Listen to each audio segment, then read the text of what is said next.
Elysium. Wir betreten feuertrunken, himmlische dein Heiligtum.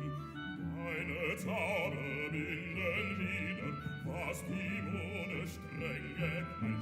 Allen Menschen für den Brühl, wo dein sanfter Flügel weilt. Deine Zauber binden wieder, was die Mode streng gekeilt. Alle Menschen für den Brühl, wo dein sanfter Flügel weilt.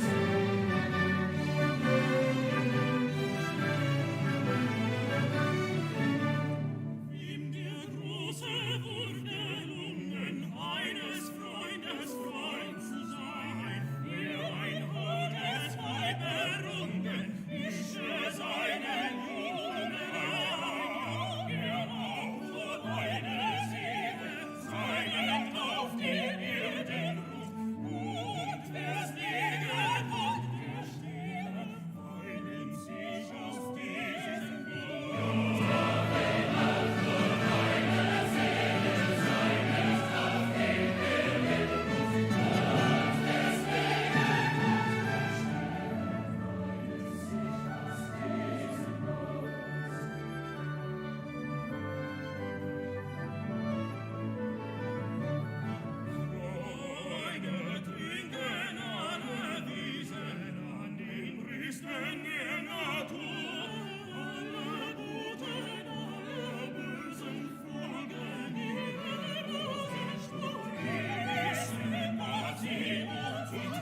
Not coming up. You're connected, Frank. We can see you and hear you. Yeah, we can see you, hear you. No, it's a projector. It's a local issue. It's a local issue.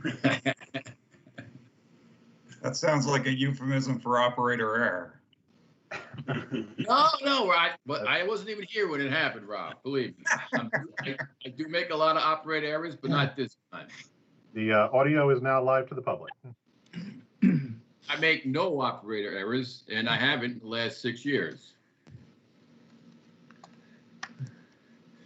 Are we ready, Jess? We're ready. Yeah, let's go. Okay. Let's have at it.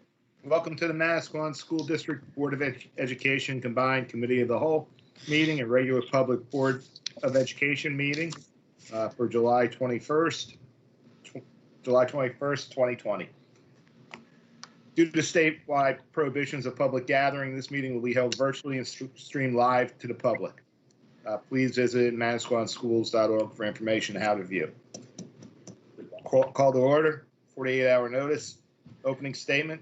Pursuant to NJSA 10:4-10, notice of this meeting has been provided by publication in the Asbury Park Press, the Coast Star, and posted in the Borough Hall of Manasquan and in the schools within the time limits prescribed by law. Please stand for the Pledge of Allegiance. I have a Board of Ed meeting. Pledge allegiance to the flag of the United States of America, to the republic for which it stands, one nation, under God, indivisible, with liberty and justice for all. Roll call, Sandy? Mr. Boulderman, Yes. Mrs. Basone, Here. Mr. Burns, Here. Mr. Catani, Here. Mr. Fiore, Here. Mr. Hobbiter, Here. Mr. Angolia, Here. Mr. Lenhard, Here. Mr. Lafredo, Here. Mr. Pellegrino, Here. Mrs. Pollock, Here. Mr. Sereno. We have a quorum. Okay, mission statement. Manasquan School District empowers all students by providing a safe, healthy, and inclusive environment where continual growth, perseverance, and rigorous academic standards are balanced with the extracurricular opportunities and rich tradition through partnership with the community. Statement to the public. Oftentimes, it may appear that members of the audience that the Board of Education takes action with very little comment, in many cases by unanimous vote. Before a matter is placed on the agenda at a public meeting, the administration has thoroughly reviewed the matter with the superintendent of schools. If the superintendent of schools is satisfied that the matter is ready to be presented to the Board of Education, it is then placed on the agenda at the next combined Committee of the Whole and regular board meeting. The members of the board work with the administration and the superintendent of schools to assure that they fully understand the matter. After discussion during the Committee of the Whole portion of the meeting, the matter is focused on during the regular public board meeting agenda and presented to the Board of Education for a vote. Acceptance of minutes. Recommend the acceptance and approval of the minutes of the combined Committee of the Whole regular public meeting and closed executive session of June 16, 2020. And a special action and closed executive session of June 29, 2020. Executive session minutes will be withheld from disclosure until such time as the reason for discussing and acting on the matter in closed executive session no longer exists. Do we have a motion to accept the minutes? So moved. Second. I'm sorry, who was the first motion? Todd. Thank you. Mr. Boulderman, Yes. Mrs. Basone, Yes. Mr. Burns, Yes. Mr. Catani, Yes. Mr. Fiore, Yes. Mr. Hobbiter, Yes. Mr. Angolia, Yes. Mr. Lenhard, Yes. Mr. Lafredo, Yes. Mr. Pellegrino, Yes. Mrs. Pollock, Yes. carried. There are no student board representative reports, so we'll move on to our presentations. And I'll hand it over to Dr. Kajan. Well, thank you very much. We're very fortunate tonight to have with us Mr. Joe Perillo, who's going to focus on 2 awards we received with the construction of the multi-purpose athletic field. So Joe, if you just want to go over those 2 awards that we got, great. Yes, thank you very much, Dr. Kajan. It's my pleasure to meet with you this evening. We received both of these awards a few months ago, and I wanted to be able to bring them to the Board of Education and the school district to present them to you. Dr. Kajan has both of the plaques for both of the awards, and I'll describe both of them. The first award was an Achievement in Planning Award, and that's from the New Jersey Association of Planning Officials. And that includes all the planning and zoning board members and the administrators that govern that organization. Every year they have an application process where you fill out the application and information, as well as photos of the constructed project, everything that was involved to build it. And these projects are recognized for individual projects that have shown a significant contribution to providing a community asset and achieves a high standard of excellent physical design standards and enhances the quality of life. So our office, Suburban Consulting Engineers, we designed the project, but we put together the awards application, the photos, and everything else. And when we received notice that the project did receive an award, we're very excited. We informed Dr. Kajan and the district, and that award was presented, and you have the plaque that Dr. Kajan was just holding up, and it's something to be very proud of. There's only about 5 or 6 awards given out the entire year. They're in different categories, but your project had won an award. It was the end of 2019, and that's when the awards were done. And by the time they make the plaques to us and everything, that's when we got it. We were able to get it to the school district. The next award is a very high achievement. This is a national organization, the American Sports Builders Association. And that's an organization that me and our firm are members of for over a decade. And in that time period, this is only the second project that we received an award on. This project is issued by American Sports Builders Association, which is an organization that promotes excellence in sports facility design and construction. The program recognizes those facilities built or designed by American Sports Builders member designer firms and contractors which build sports facilities. There's a very stringent application process. The application forms alone are it's about 15 pages, and there's a number of photographs and information and design requirements that have to be submitted. That was submitted by our firm on behalf of the school district and the Board of Education. And this project was one of the recognized fields. There's different categories. This was a single field facility. So there's multiple fields, there's track facilities, there's tennis and other sports categories. But this project won a Distinguished Facility Award.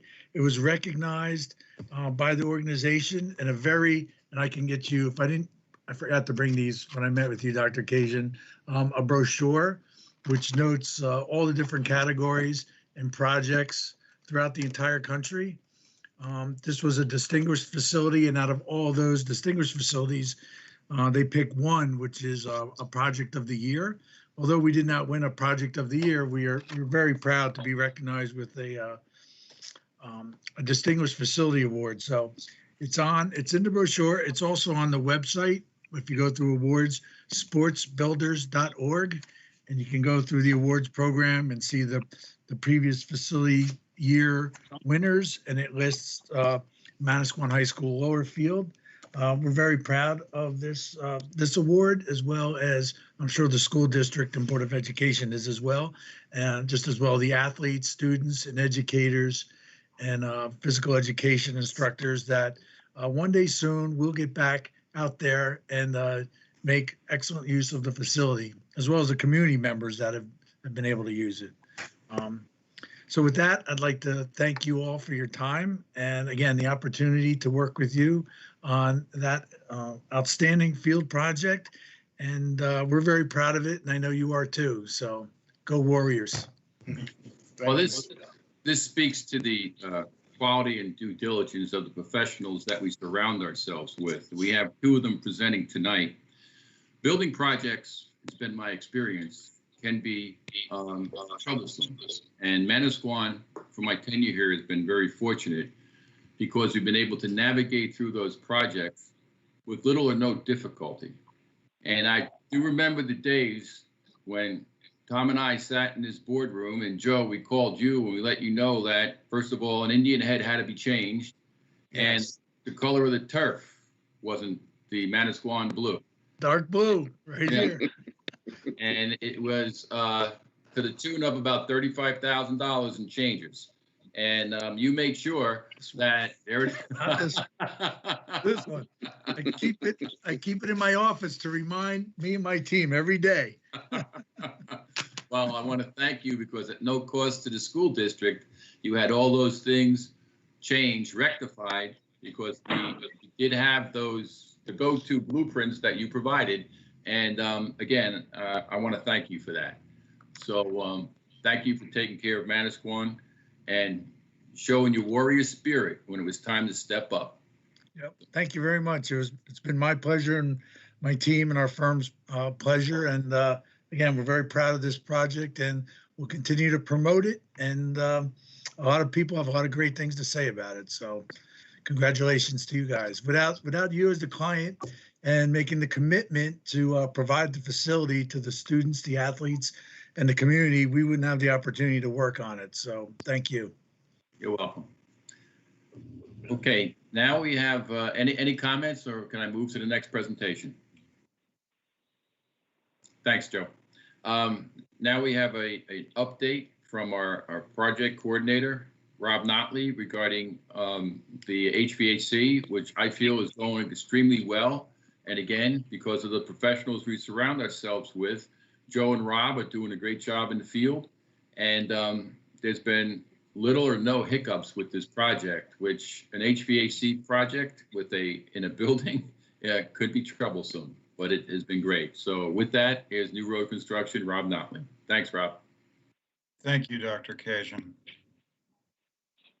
And Jesse, are you okay? I didn't know whether I was supposed to share my screen or not, but Should be up on everyone's screen. Yeah. all right, great. You've seen this before, but it's been a while since I've done a presentation. So the overall referendum budget this time around, $8,646,931. Scope of work is replacement of HVAC equipment and systems in the 1931 and 95 sections of the high school. Also new HVAC controls and partial upgrades to the fire alarm system. Just a quick recap on project status. This project was awarded to Thermal Piping.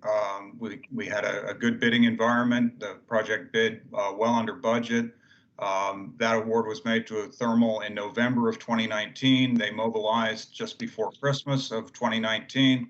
At this point, all of the classroom unit ventilators, so these are this is a piece of equipment in each classroom that's responsible for ventilation, heating, and cooling. All of those have been installed. The control wiring to each of those units is complete. Piping is complete. There are also 7 fan coil units. These are basically a smaller version of a unit ventilator that have been installed. There's still 2 units that are in the process of being installed. All of the rooftop equipment, which is the significant large equipment for this project, is on site. So there's 5 rooftop air handling units, 2 energy recovery units, and the 2 chillers. The plan is for those units to be rigged up onto the roof the week of August the 3rd. So if you want to come out and grab your camera, that's probably about the most photo-worthy event that we've got during the process of this project. The roof ductwork is approximately 85% complete. The remaining work on the roof ductwork is going to be making those connections to those 8 pieces of rooftop equipment once they're up in place. The boilers, we've got 2 in the 1931 boiler room and 2 in the 95 boiler room. Those are installed along with the circ pumps and the variable frequency drives that control the pumps. Boiler controls are still in the process of being connected to the overall building management system. There's a breeching that's been installed on the 1931 boilers. The breeching connects the boiler exhaust to the flue stack. On the 95 boiler room, that breeching is going to be done after the gas piping is completed. Also, the glycol feeders, chemical injection systems have been installed. So the contractor's really in good shape at this point with where we are in the summer. I've got little to no concern with him having everything complete by the end of August. I always say little to none because we don't know what could possibly happen. But as Dr. Cation said earlier, the job has been going very well. There is a significant change order that was awarded to thermal piping for expansion of the fire alarm system. That change order was executed at the end of May. What we're doing with that is basically replacing the entire fire alarm system that was serving the 1931 and 1995 sections of the building. That system will be upgraded to a fully addressable system similar to what was installed in the elementary school 3 years ago. That fire alarm work has a different completion date from the rest of the project because it was fairly late in the project that change order was awarded. We wanted to wait until we made sure that we didn't have any unforeseen conditions that would prevent us from doing that because it was a $443,000 change to the contract. So the completion date for that is November the 30th. The existing fire alarm system remains operational and has to remain operational until that new system has been tested and accepted by the local construction official. But the contractor is already underway. He's doing his rough-in work. And by the time we get to the beginning of the school year, all of the electrical rough-in will be complete. So the work that is going to be remaining is not going to be disruptive to the educational process. It's basically going to be going into classrooms on a one-at-a-time basis and connecting the heat detectors and smoke detectors in each of those rooms.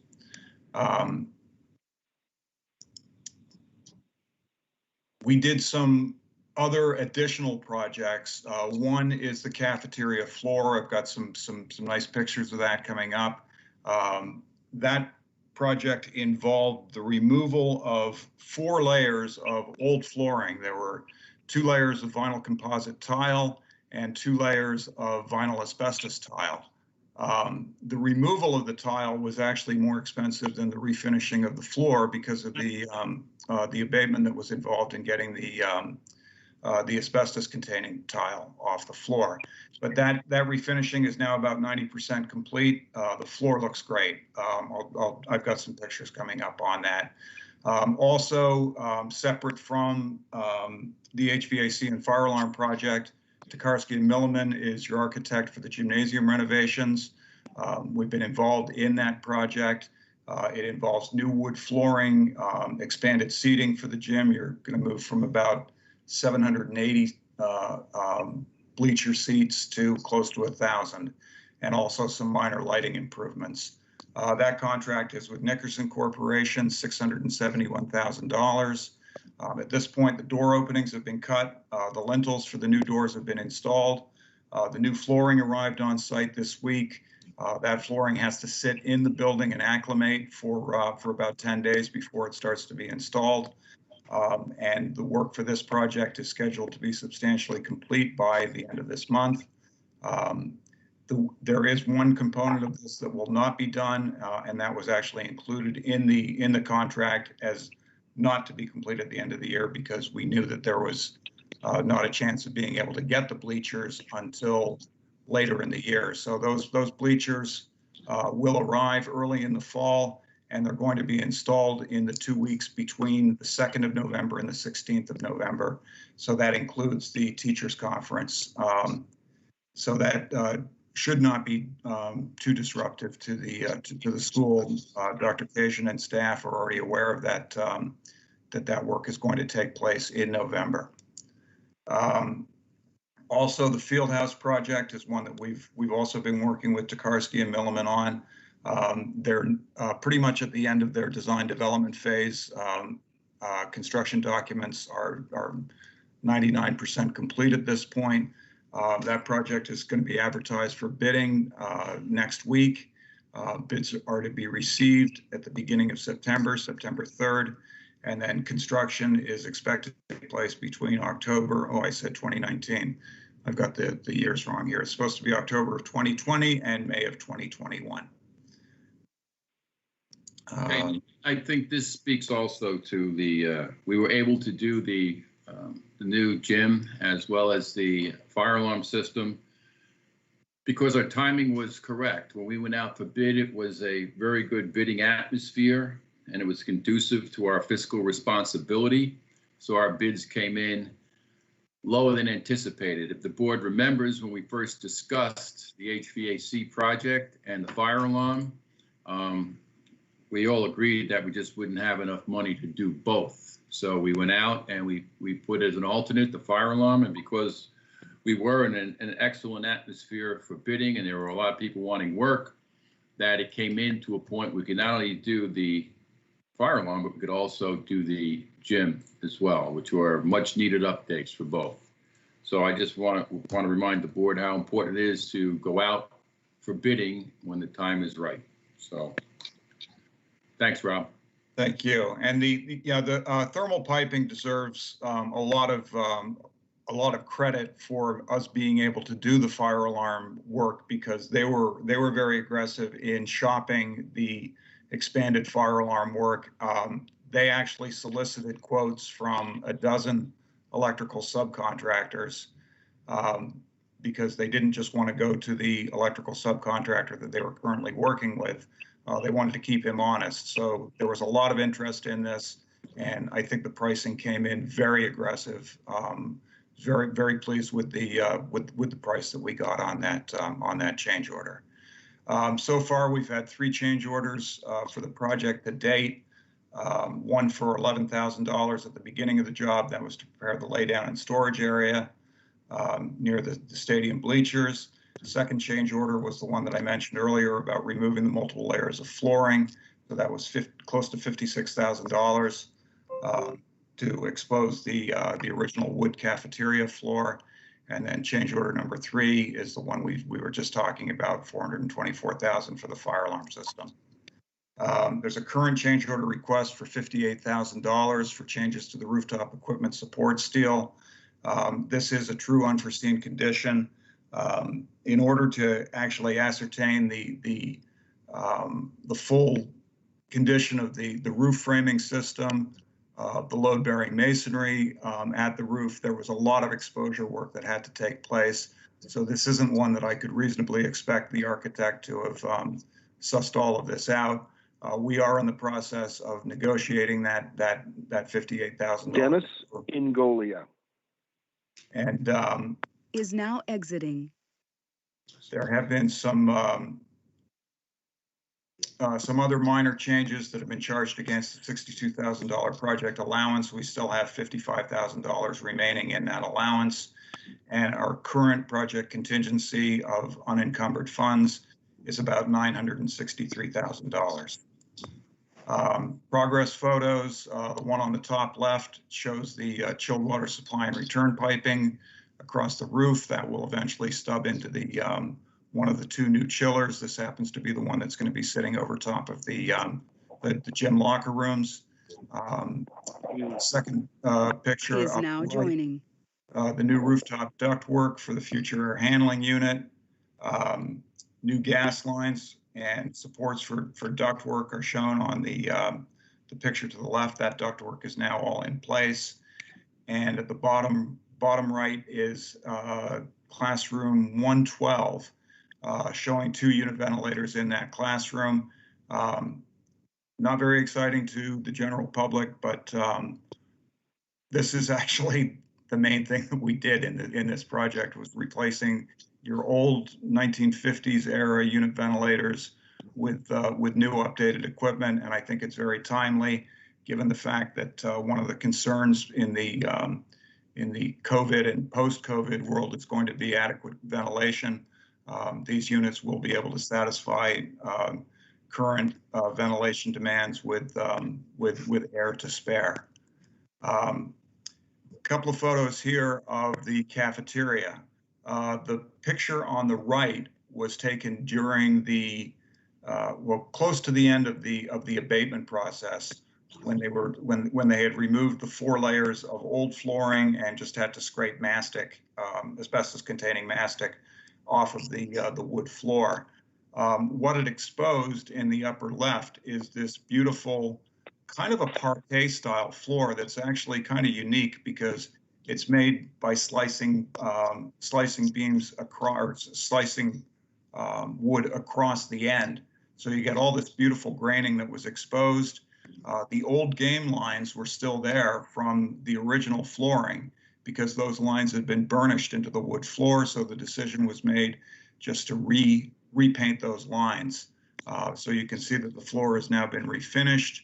It looks very shiny in this picture because it had just received a coat of varnish, but it won't be quite as shiny once that dries. But it is, it really is a beautiful improvement to your cafeteria, and I think it's this is another benefit to having a job that bid under budget, because this wasn't supposed to be part of the project, but it's a huge plus to be able to do something like that. It speaks to the tradition of Manasquan. I mean, when you go in there, this was the original floor they played on in 1931. Yeah, it's really awesome. Once you're able to get into the school and see this, I think you guys are going to be blown away, because it really is a beautiful, beautiful floor. With that, I'm open to any questions. I have one question, Rob, for you, as I have you. I want to bring it back to when Train was here and when Kappa was here. Yes. Train had delivered a rooftop unit to us, which was a 4-pipe system that was both heating and air conditioning that we couldn't use. You remember that unit? Yes. So it's I think it's a 2-ton unit. I think it might be 4-ton capacity, but okay. But what I'm going to ask the board, and the reason why I'm asking Rob, and I'm sort of putting him on the spot, I just wanted to reinforce the fact that it's of no use to us. And all it's doing is taking up parking spaces that I need over at the elementary parking spot. So I'm going to ask Pete to look into how we could remove that from site, whether we have to put it up for auction, whether we have to donate it to someone, however we can move it. I want to move it because it's of no use to us, and it's brand new, and it was given to us by Train when they thought they were going to do the project, and they left it here and said we could keep it because it's so heavy, too heavy to move, and all it does is taking up some parking areas. So I just wanted to bring that to everybody's attention. I would suggest putting it onto I think it's Gov Buys. Is that the site, Pete? Gov Deals. Yeah. So we'll look into that. So. Yeah, I think if you put that onto Gov Deals, you won't get what it's worth, but you'll get something for it, and it was free. So it's anything you get for it is a bonus. Okay. Any other questions at all for either? Go ahead. Anyone? Bueller? Good. Rob, thank you. I appreciate everything you're doing for us. And thank you very much. And everybody stays well, and that we get back to normal. So if I counted that money right that we have in contingencies, we're over $1 million there. If we put both of them together, the 54,000 and the 9,630,000. That's I know that's the way you think, but yes. I always have these to bring to the board. Yeah. Thanks. Don't spend it before the night's over. I'm not going to touch it. I wouldn't spend it. The board's got to spend it, not me. All right. I just want to make sure I know it's there. That's okay. All Thank right. you. Thank you, everyone, for your time, and have a great night. Thank you, Rob. Bye now. Now can I move to the school reopening committee report? Yep, please do. We've had 2 meetings so far of the Restart and Recovery Committee regarding school reopenings. And I would like to review the PowerPoint and what we'll be putting out to the general public tomorrow with the board.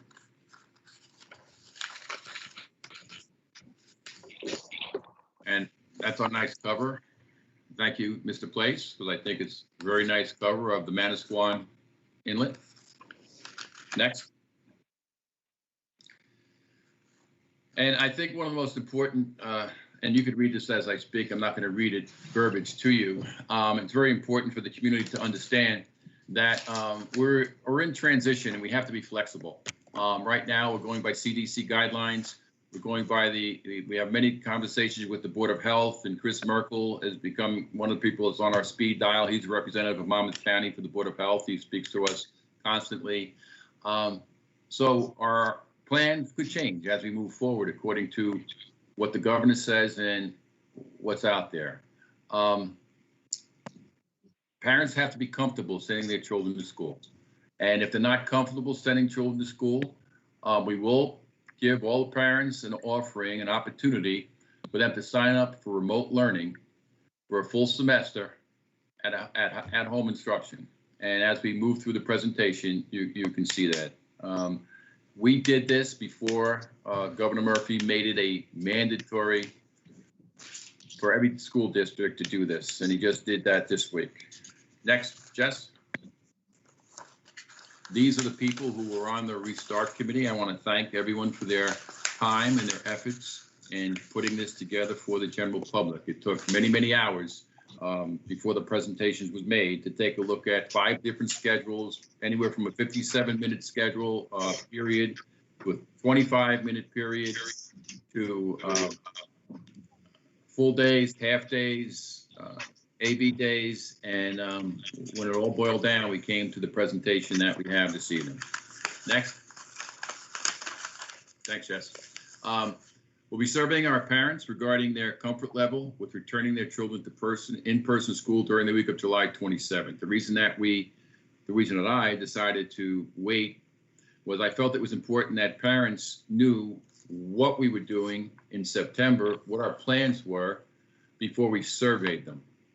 So tomorrow, this plan will go out as long as everyone on the board feels that it's fine and there are no changes that need to be made. And then the survey deadline will be Friday, July 31st. Parents who do not feel comfortable returning their children to school will have an opportunity to sign up for remote learning on August 7th. Now, the remote learning plan will be together by the end of next week. I am also putting a plan B together just in case we have to go total virtually in September. So that will be ready to push a button, and that will be done by the end of next week as well. However, I'm holding that plan in abeyance because we're not going to utilize that unless we have to shut down both buildings and go virtual. But we will have one that I will share with you at our next meeting before the school starts. Okay, next slide, Jess. We had to have some guiding principles for this. And first and foremost, safety and the wellness of our students and employees was important. As I said, we've worked together with the New Jersey Department of Education's Restart and Recovery Plan. We've had that first. We went through that step by step. You'll see a policy that Strauss Esme put out. We went through that step by step as well. It was very important for us to continue the continuity of education and also meet the rigorous standards that we have here. We can't forget that we have to meet the needs of the vulnerable and high needs populations that are in our building. And we're focusing on doing that as well. We're asking everyone to be adaptable and flexible, and we will be constantly in communication, which I think we have been, and we will continue to be as we move forward, because information is very important for the community to make them feel less anxious. I think our extended year program is going very well. We'll talk tonight about also our summer skills program and speak to how many students have signed up for that. I felt these two programs were important because we want to start in September, starting smaller and showing parents that they don't have to worry about sending their children to school on a daily basis. It would fare better for us. And up to this point, I believe it's working. Next, Jess. Thanks. Health and safety of the student. Social distancing is very important. We have to minimize exposure. You can see on the right-hand side, we have one picture of what the hallways will look like. A gray arrow on the right, a blue arrow on the left. If you're traveling on the right-hand side, you stay to the right of the line. If you're traveling on the left-hand side, you stay to the right of the other blue line. And you have 6 feet apart. We have that sign every 6 feet going down the hallway.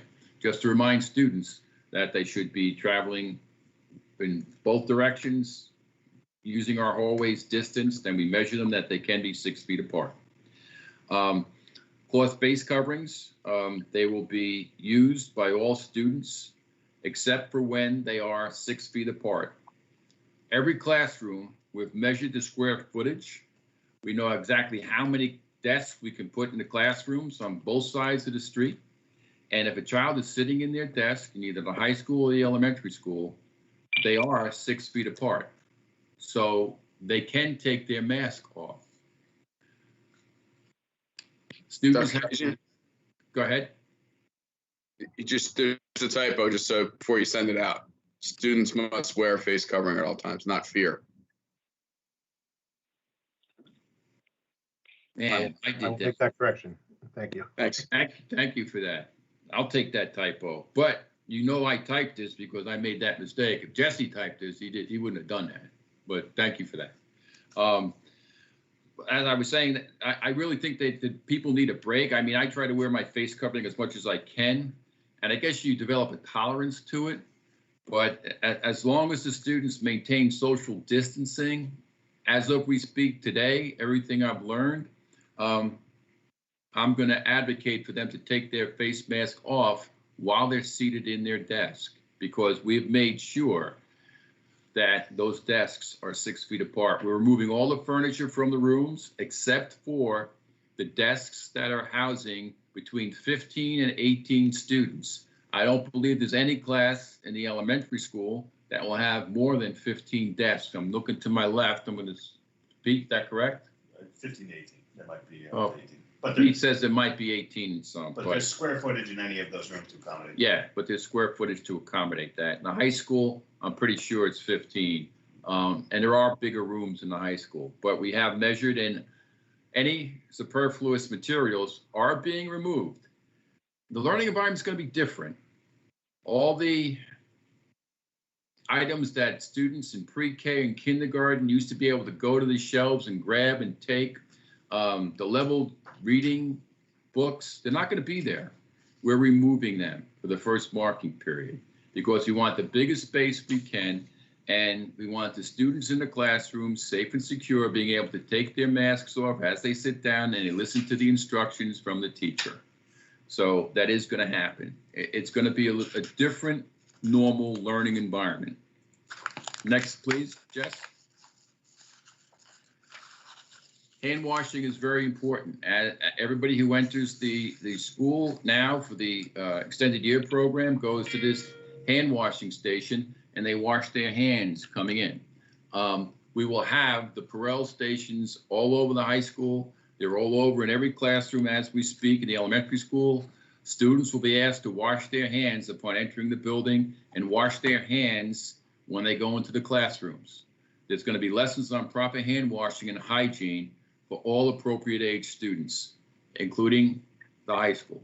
So we do have soap and water if a child can't use the hand sanitizer. So we're going to have both, just in case a child has some allergy to hand sanitizer. Next. Jess? Nice. I think this has to become a mantra, and I want to thank the North Carolina for this, because I feel if I see something I think is neat, I'm going to take it and use it. So this was there. They have this in their schools. If you leave home, know your W's. Wear a face mask, wait 6 feet apart, avoid close contact, and wash your hands or use hand sanitizer. These signs will be posted throughout the schools, both sides of the street, to remind students how they have to keep themselves safe. Next, Jess. And I'm going to turn this over to, can I hear and see you? You might not be able to see me, you can hear me, though. Pete, because Pete came up with this. I had a different company come and show us a different monitoring system, but this is something that they use in Spring Lake Heights, and I guess there's about 5 to 8 other school districts that are utilizing this as we speak. We do have a video to show you with this, I think. But this checks temperatures, and I'm now going to turn it over to Pete. Go ahead, Pete. Yeah, we researched a number of products to do this. We're looking for a high traffic temperature sensor that can, you probably don't need this explained, but can get a lot of kids into the building and a lot of adults into the building while getting their temperature checked. We have a number of what you've probably interacted with at this point, the temperature guns that you aim at people's foreheads and take the temperature with, which are great if you're checking in 1 or 2 people at a time into a store or a barber or something like that. But when you're talking about 1,000 kids coming into a building, that's a lot for that to handle. So we looked at 2 different products. One was an infrared camera, which was very fancy, looked nice. You walk by it, you see your face on it, your temperature floated over your head. And it was a nice effect. However, we had some concerns about the ability for it to get temperatures read quick enough, as well as, the more complex the system is, the more likely it is to have difficulties. So the second product we looked at is a little lower tech, however, a little sturdier, and I think will hold up better to our use. And that's what you're looking at a picture of there. All that is, it appears like a metal detector, but it has 2 sensors on the right-hand side. You can see the black rectangles. An entrant to the building would walk through this and put either their forehead or more likely their wrist in front of those sensors. It's no touch. You can be as far as 9 inches away from those sensors for it to register your temperature. And then that display on the top, basically, that display on the top, A, tells you the exact temperature, but B also indicates, visually that someone is outside of the threshold of who we're letting in the building, which is 100.4 degrees and higher. So this week, me and Jesse sat in on a webinar that showed how quickly this could get people in, and they bill it as getting in 70 per minute, which is, if the kids are running through, possibly, but we could confidently say we'll be able to get 45, 50 kids in a minute through this device. So, Jesse, and this is for students 3 years old and up. Jesse, do you have a video? Yes. Give me 1 second here. I'll put it up. And then I'll explain why I like the other product and the cost of it. But we're getting this product if everything's fine with it. All right. You should be able to see this. Yes.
The other device that we looked at was this device here is 3,900. This is 3,100. The other device was 3,100. The other device was 21,000. However, the other device, someone sat with a computer, and when the child walked past it, it took the child's temperature, actually logged that temperature in, associated with the card the child would swipe. So you knew that child's temperature, you knew what it was every day. but somebody had to be there on a computer manning that as they walk by.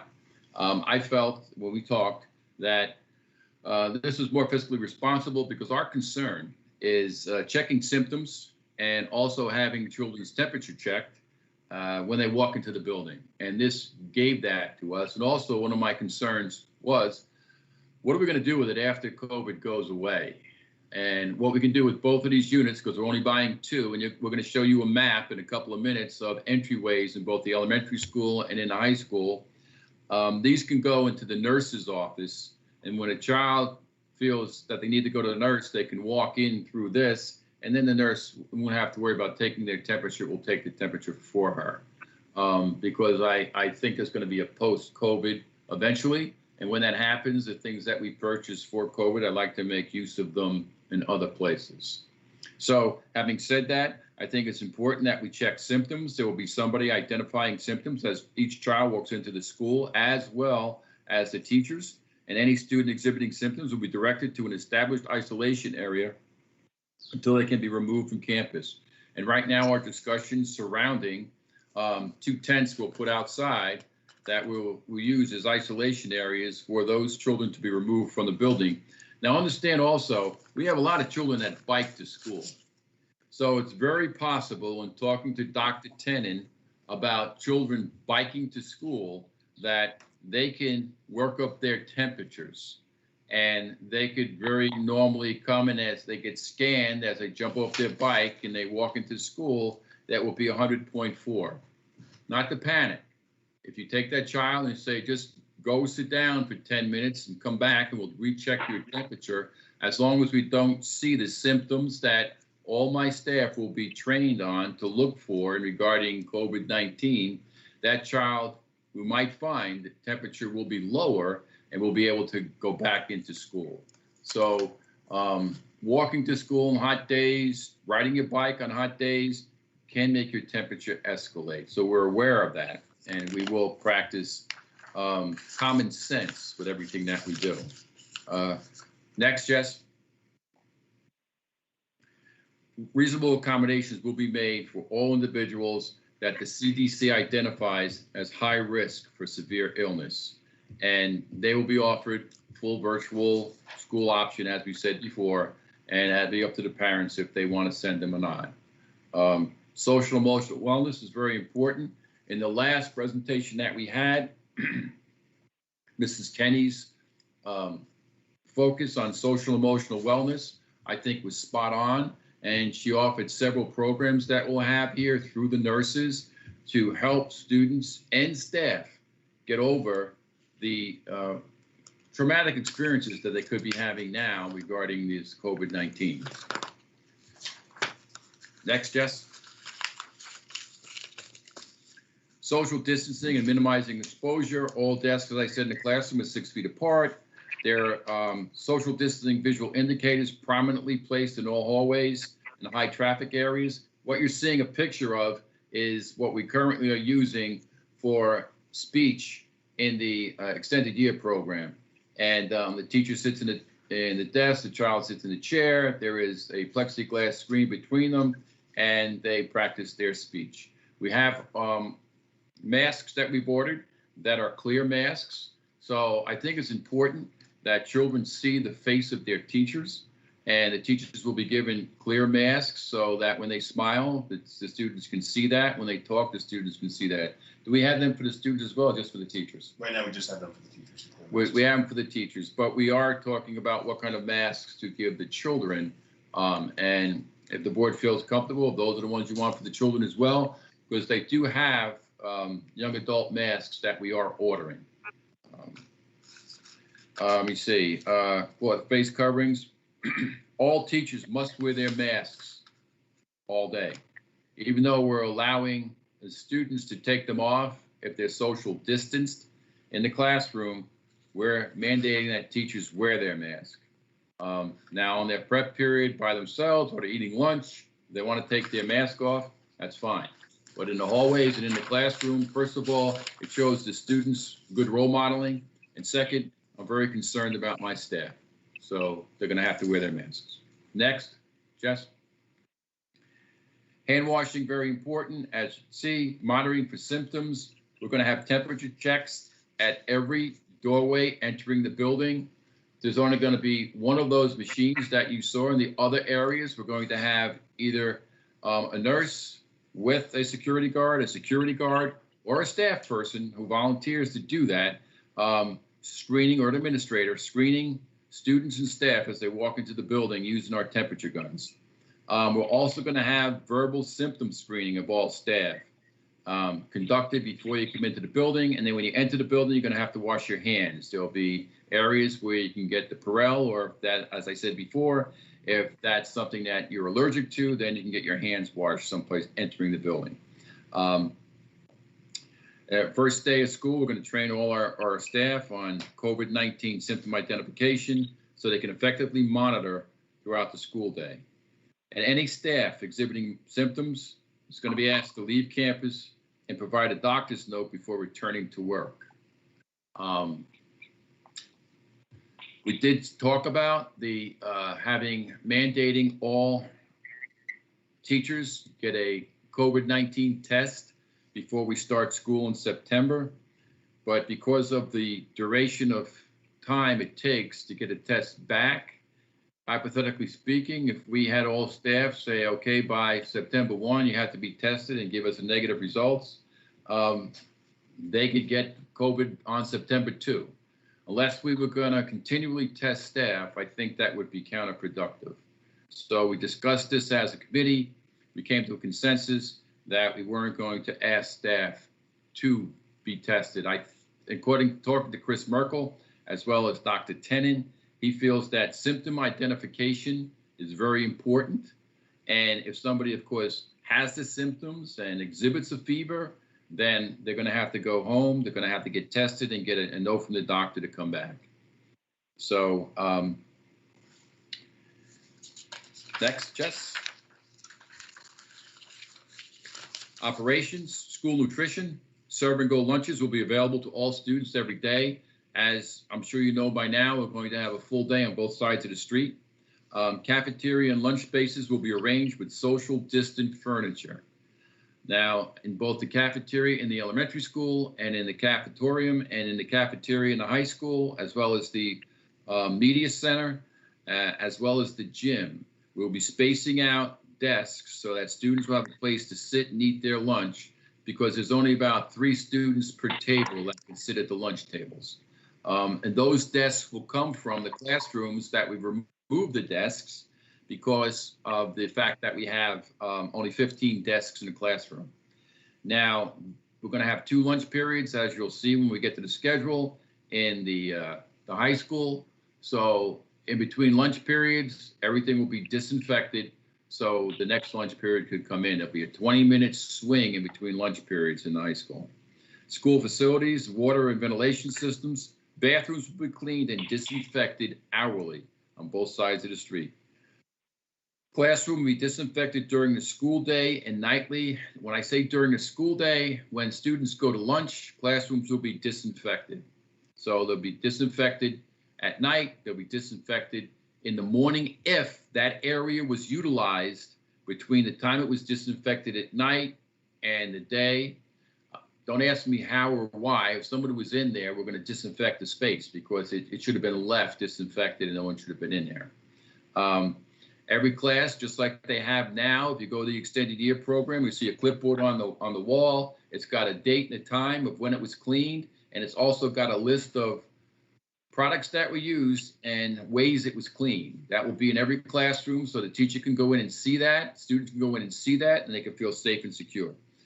Regular sanitation and disinfecting of all hard and unporous surfaces and common touch points, and you can see the products we're going to use. And those things that we'll be using kill human coronavirus within 2 minutes. And every HVAC filter has been changed to a Merv 10 filter. What a Merv 10 filter does, well, I'd explain it to you, but why should I do that when I have my facilities person here? Pete, what does a Merv 10 filter do? Yeah, Merv is the scale at which you know how heavily air is being filtered as it passes through an HVAC system. So a Merv 10 filter is the highest level filter basically restricts, filters out more particulate than a Merv 9, filters out more particulate than a Merv 8. Merv 10 is what our filter provider suggested would be the highest level of filter we could implement without restricting airflow to the point where it would be counterproductive. So that's an upgrade from what we normally have installed, which is a Merv 8. We'll be filtering out more particulate and potentially, virus material than we would have if we had a lower Merv. I was told that the Merv 10 filters out the viruses, so that's why we use it. A Merv 11 is used in surgical rooms and hospitals, and it's very restrictive of airflow, and that's why we didn't go to the Merv 11. Next slide, Jeff. We're going to use multiple entrances at each school to minimize student contact at the entry, and you'll see those entries when we put the maps up. We are going to have multiple bus and parent drop-off points at the high school. We do have buses from our sending districts that will come in a timely fashion. Those children will be let off the bus, their temperatures will be checked, their symptoms will be checked, and then it will be sent to either the cafeteria, the auditorium. I think right now this could change according to what the building administration wants to do, and definitely the gym. And we have desks, or we will have areas set up so they can social distance. Now, they don't have to social distance if they wear their mask. If they wear their mask, they can stand next to each other and they can talk to each other. But there will be people in each location ensuring that if they're not wearing their mask, they have to social distance. Elementary school students will proceed directly to their classrooms upon entry. Of course, their temperatures will be checked, and there will be somebody in the room ready for them to come in. And of course, don't forget, they're going to have to wash their hands as well. High school students arriving early, and we have a lot. Now, there will be something going out to the parents to let them know that this year, 7 o'clock is the time when they can arrive at school. In the past, students have been showing up, believe it or not, at 6:30, 6:45, and we'd let them go down to the media center or in the cafeteria because they were either meeting their friends or doing some work. Not this year. It's going to be 7 o'clock because our buses start to show up, I believe, Pete, about 7:04 is the first bus. So we'll be ready for them in the building at 7, but not before. And if that's inconvenient to the parents for the first marking period, it's just the way it has to be. Next. And I think something that you've all been waiting to hear about is the instructional planning at the high school. We're going to have a blended learning plan where high school students will be divided into a blue group and a gray group. I'm very proud of the fact that our numbers are over 1,000 this year in high school. I never thought I would see that, but we're there. And by breaking them up into a blue group and a gray group, we'll have 500 children in a building, plus maybe 505 one day, 508 on another day, who attend school in person on alternating days. So you'll see one group will be in 1 week, Monday, Wednesday, Friday. The other will be in Tuesday, Thursday. Then it will flip the other week. But in a 30-day cycle, all students will have the same opportunity for in-school instruction. On days when students are not attending school in person, they will be required to check in and complete assignments virtually in the Canvas Learning Management System. Now, every teacher will have a duty every day of 45 minutes to let their classes know that aren't in school with them that day that this is the time when I have my office hour. So they will be able to ask them questions about the assignments, and the teachers will answer those questions. Now, 1 day a week, according to contract, every teacher has mandated 30 minutes when they need to have extra help. So 1 day a week, that time will go to 1 hour and 15 minutes. The teacher will do 45 minutes during the day and another 30 minutes after school. But that will be virtual, will not be in person. Students will have to virtually log on and talk to their teacher. They can do that in Canvas. They can set up a time in Canvas, or they can just email them questions that they have.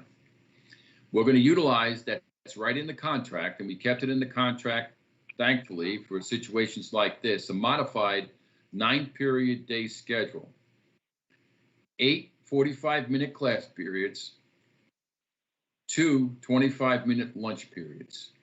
Now, in the contract, it stipulates that there's 275 minutes of student-teacher contact time. which means that could be 6 teaching periods. However, we're using one of those teaching periods for every staff member for office hours. So I don't want you to get confused with that. Every teacher will have 5 classroom periods, 1 office hour. If we say to ourselves that we have a need for an extra class, I haven't seen the schedule yet, so I don't know. I'll say to Leslie Kenny, is it better for us to give that teacher no office hours and the extra class, or the extra class and pay them? Because if they teach an extra class, and Jesse, I think I'm right with this. I see you nod, so I'm right. You are indeed. All right, but then we're going to have to pay them for that. But we have money in the budget if it needs to be. We're going to do what's best for the student. Teacher schedule will be provided dedicated time for virtual office hours, where the teacher will be available online for student questions for extra help. Next slide, please, Jess.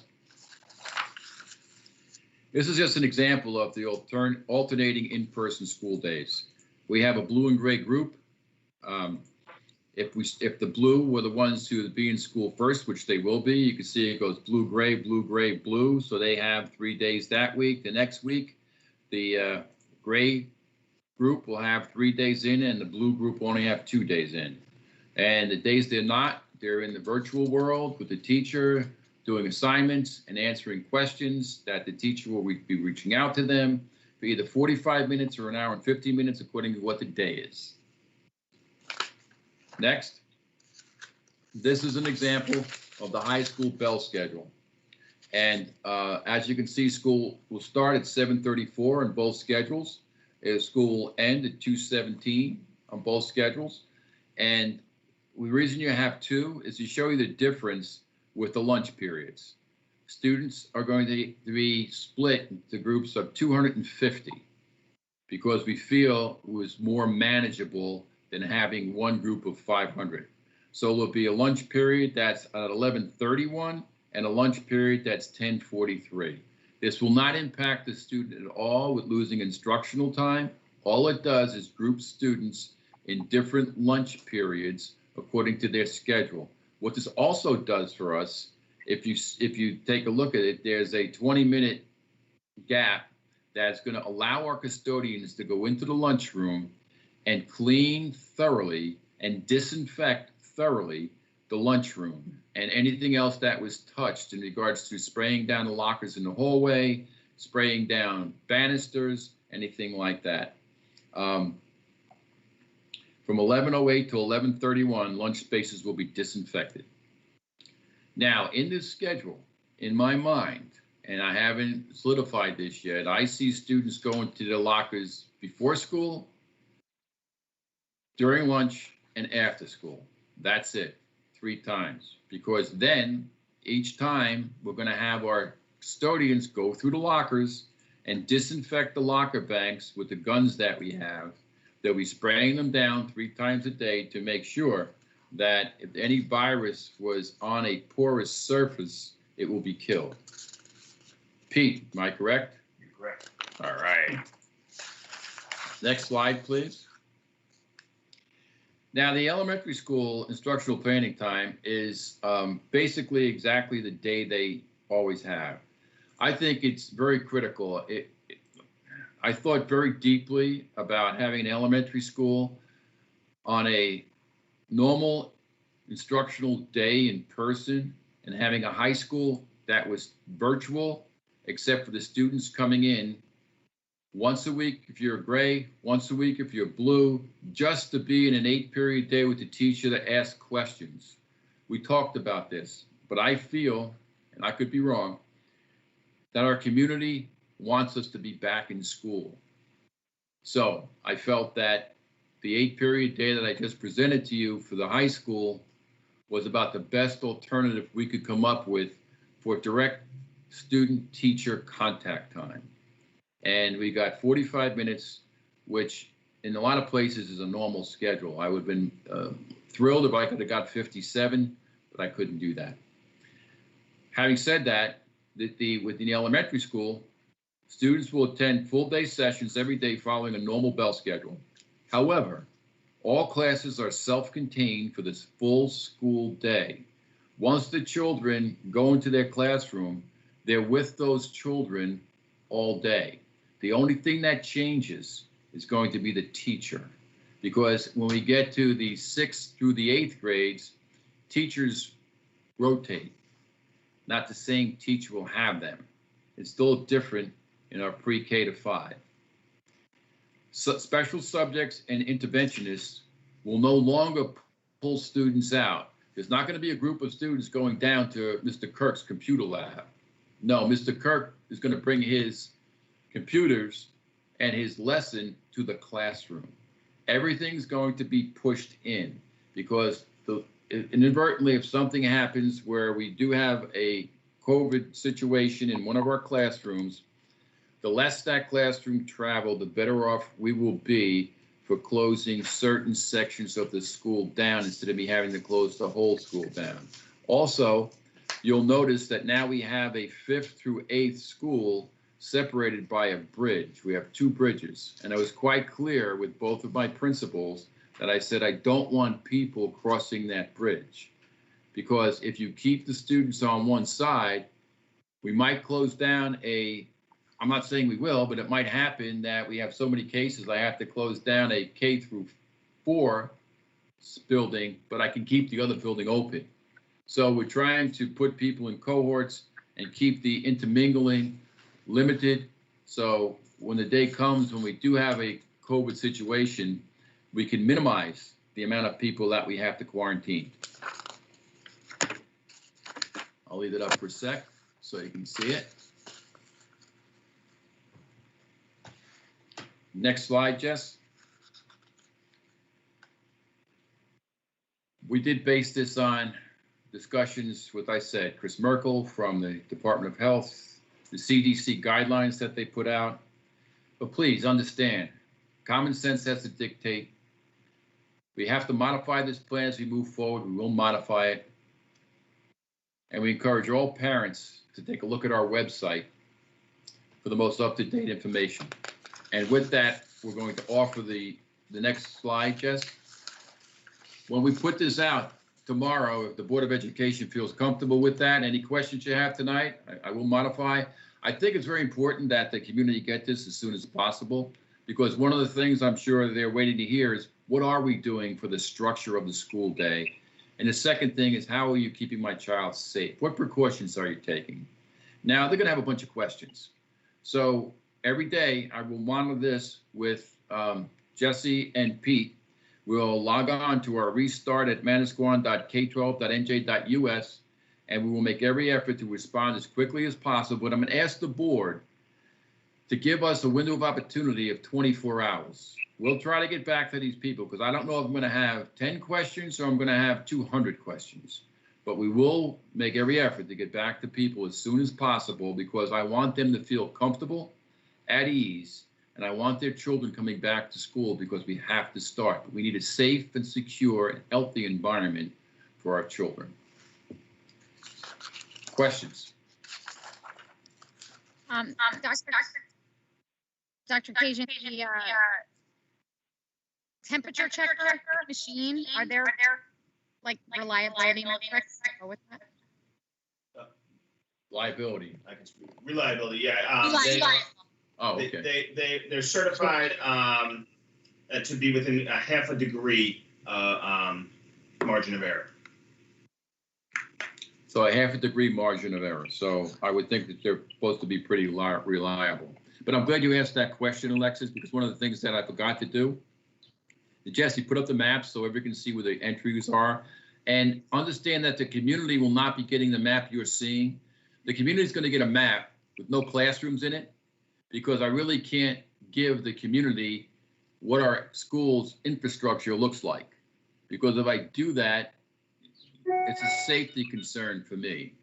And as you can see, Rich Kirk made this map. We have a grade 1 and 2 entrance. We have a kindergarten entrance. We have grades K to 2 in an entrance. We have grades 3 and 4 with an entrance. Grade 6 with an entrance, and 7 and 8 with an entrance. I would have used grade, number 1 as one of my entrances, but they decided not to. I don't know as of this meeting but I will know tomorrow where we're going to place the units that we're talking about, because I just needed the board to approve that we're going to use those units. So we want to get one for each school. Of course, it's easy in the high school because that'll be in the central main doorway. Looking at this map, I would think he's going to want to use it, or they would want to use it at the highest traffic area, whatever that may be. So this is the map of the doorways for the elementary entrances. And again, there'll be either a administrator, a nurse, a security guard, or a staff member that will be checking temperatures and looking at symptoms at each particular entryway. Next one, Jess. This is a map created by Rich Reed for the high school. And as you can see here, we do have a staff entrance at the back of the building when staff will be entering. We have the 9th and 11th grade non-bus student entrance. And when you look at our population, 67% are from sending districts in the high school, which means they arrive on buses. So as the buses come and those temperatures are taken in, those symptoms are looked at, you have 67% of the population will be here before 7:20. And they'll be checked and they'll be in either a safe environment, social distance, someplace in the building. So having the 33% of the rest of the population coming in, I think that should be something that we can handle pretty well. And the reason I say that, if school starts at 7:34, you don't want first period impacted by having to check temperatures and symptoms. You want students in their desks by 7:37. So we won't have to lose too much time. So these are the entryways that the administration in the high school decided to earmark for their students. And I'm very happy that they're using the gymnasium, because that'll be a place where we house students as they await the start of the school day.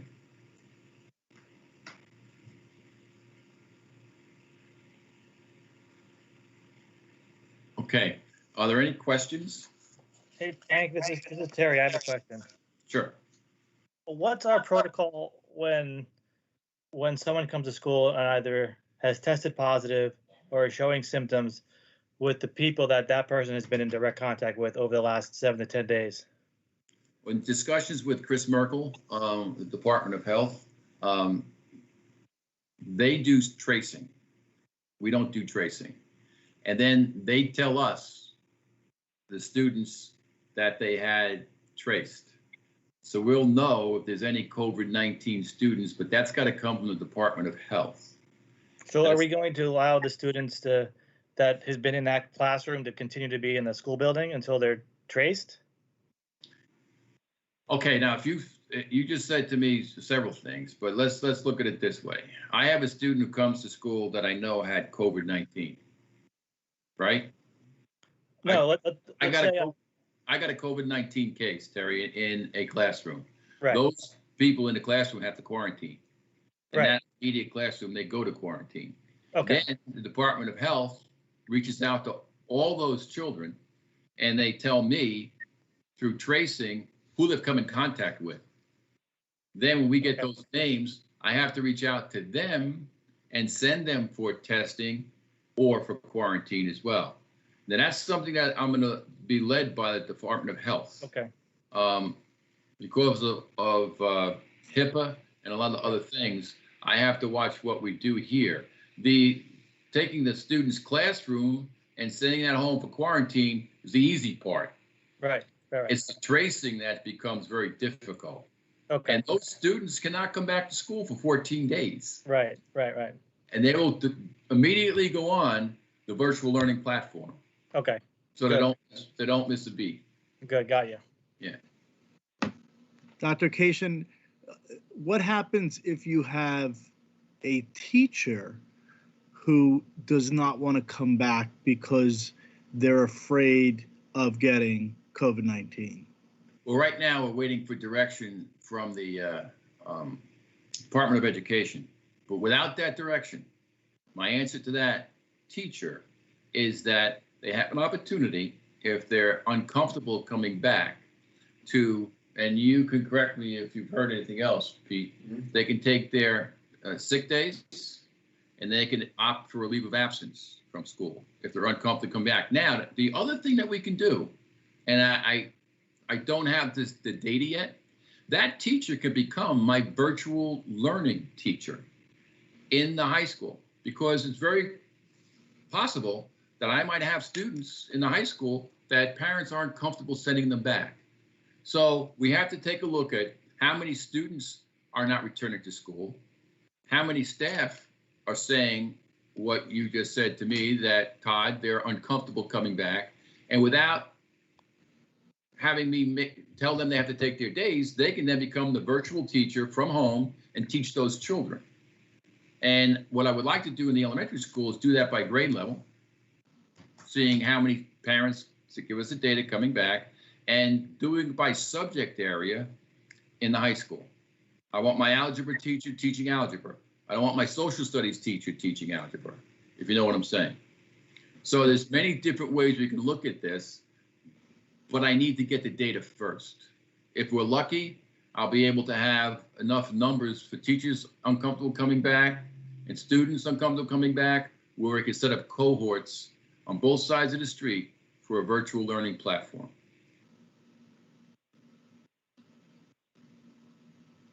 Frank, this is Martin Burns. We talked about surveying the parents and getting their opinion as to how comfortable they are. Have the teachers been surveyed? Well, that's to me, that's a mixed bag, Martin. I have not even thought about doing that yet. I would think that we're going to be led by the New Jersey Education Association, and I'm waiting to see what kind of mandates they come out with, especially from the governor. I don't feel comfortable asking the teacher that question yet until I know all of the requisites that I have coming from the state and coming from the Department of Education as well. So I have thought about that, but I need to see information first before we go there. And one of the things I said early on was compassion and common sense has to dictate. And if a teacher truly isn't comfortable coming back and we can afford them the opportunity to teach in the virtual learning platform, I'm very open to that. And we have many experienced teachers here, I'll say it that way, who are in a demographic where COVID-19 is frightening to them. So I think as a board and as a superintendent, we have to realize that and do what's best for people. But I need to know what my parameters are first before I even go there. Okay? Okay, thank you. You're welcome. Question, Dr. Kajan. I think you and the committee are doing a remarkable job trying to anticipate and all of the different things. Obviously, tonight's meeting, there's more questions than answers. That's going to continue. So actually, one of my questions is about the impact in the high school that you've referred to several times about busing of 600. And so sending district children, what type of work is being done to coordinate that? Where do we stand on that? Well, in regards to those buses being here on time, in regards to those buses being healthy for the students to go on, I know Pete has been in contact with the other business administrators in the sending districts to discuss exactly what's being done to make sure that those buses are clean and for the students to get on. See, one of the problems I have is I don't know about a student coming here until they get here. No temperatures are being taken when they get on the bus, as far as I know. So I won't be able to recognize if they have symptoms or if they have a fever until we check it here. Right now, in my discussion with the sending superintendents, there's been nothing developed by them to check students getting on the bus, which is going to be a very difficult thing, Mark, to do because they're at different bus stops going through. And I don't think bus companies, as of we speak, have talked about that. So this is one of those unanswerable questions that we have to move closer to starting to answer. And we're all aware of that. And when I say all the 6 sending superintendents and I have talked about this difficulty. Right. So I appreciate that. So I was kind of going in a slightly different direction. One of which would be, I've heard numbers discussed at least at our board, that a 50-child bus now will take 12 at 6 feet spacing. So how many, so then the question then also becomes, with a blended block schedule every other day, blue-gray, is there data that's combining children from same families to be in the same blocks and so on and so forth? So what type of data analysis is going into how you form the blue and the gray from the sending districts? Because that's another level of complexity. Yeah, what we've done with that is exactly what you say. It's gonna be done with the alphabet, and it's gonna be done with students from the same family, even if they don't have the same names, but they're in the same household, they'll be coming. And one of the caveats that I made with my administrators, and I haven't gotten the feedback yet, I think it's very important for our challenged students who are educationally challenged, my special education population, to be here daily in the high school. So I asked them, when they looked at the schedules, to set a schedule. So one of the needs of a special education child is the fact that they have a daily routine. And I truly believe by a daily routine is every day, not every other day. So that's a population that I would like to see here daily as well. But they are looking at alphabetizing it. They are looking at making sure that all the children from the same families are coming here.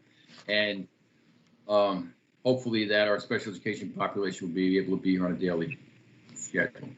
So until that schedule comes out, Mark, I can't really tell you anything other than that. But we do have these concerns in our mind. Great. Thank you. Oh, you're welcome. Other questions?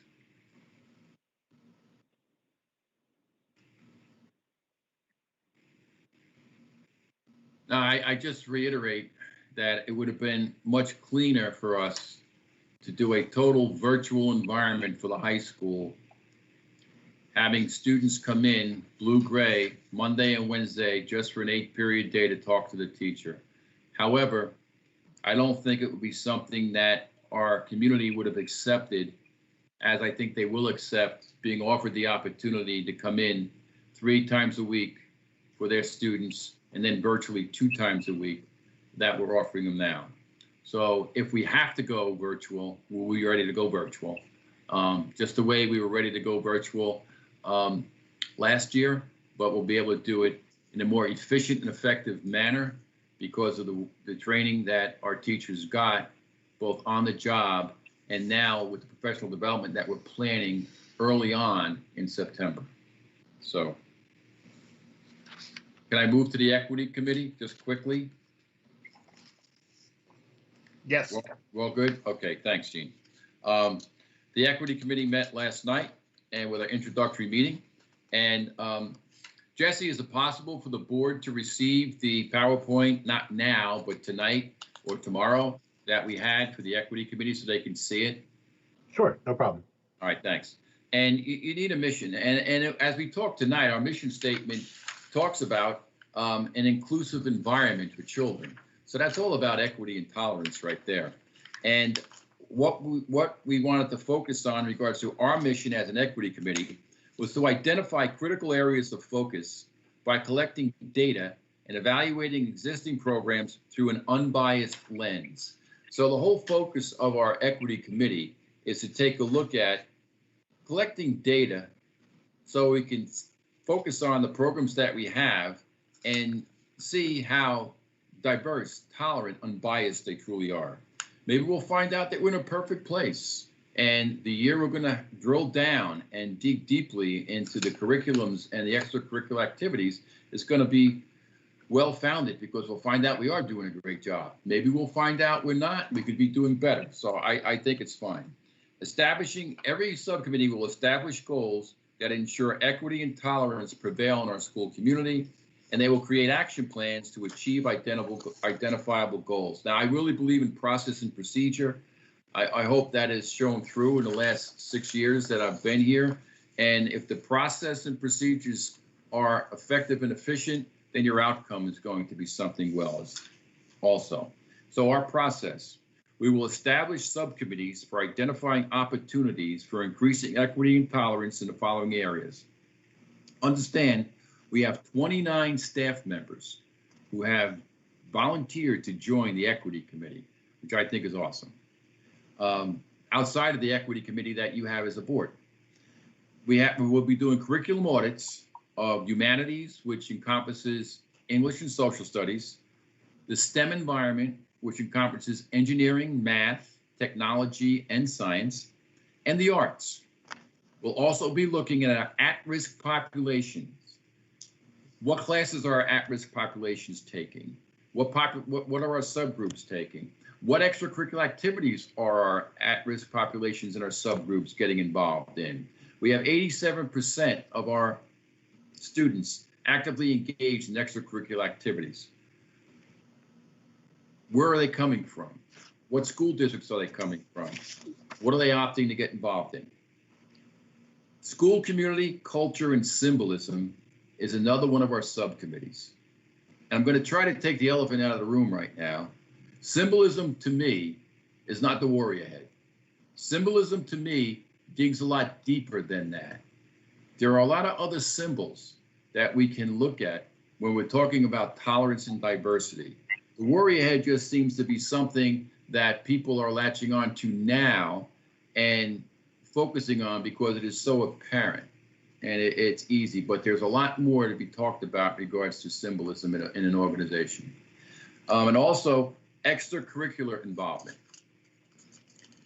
So those are the committees, the subcommittees that will be forming to dig deeply into those areas. The procedure, the committee itself has a survey where they'll be selecting areas to be involved in. Then I will appoint a chair to hold individual meetings with the subcommittee members. The subcommittees will develop goals and objectives for their area of focus. Then the subcommittees will present those goals and objectives to the full committee.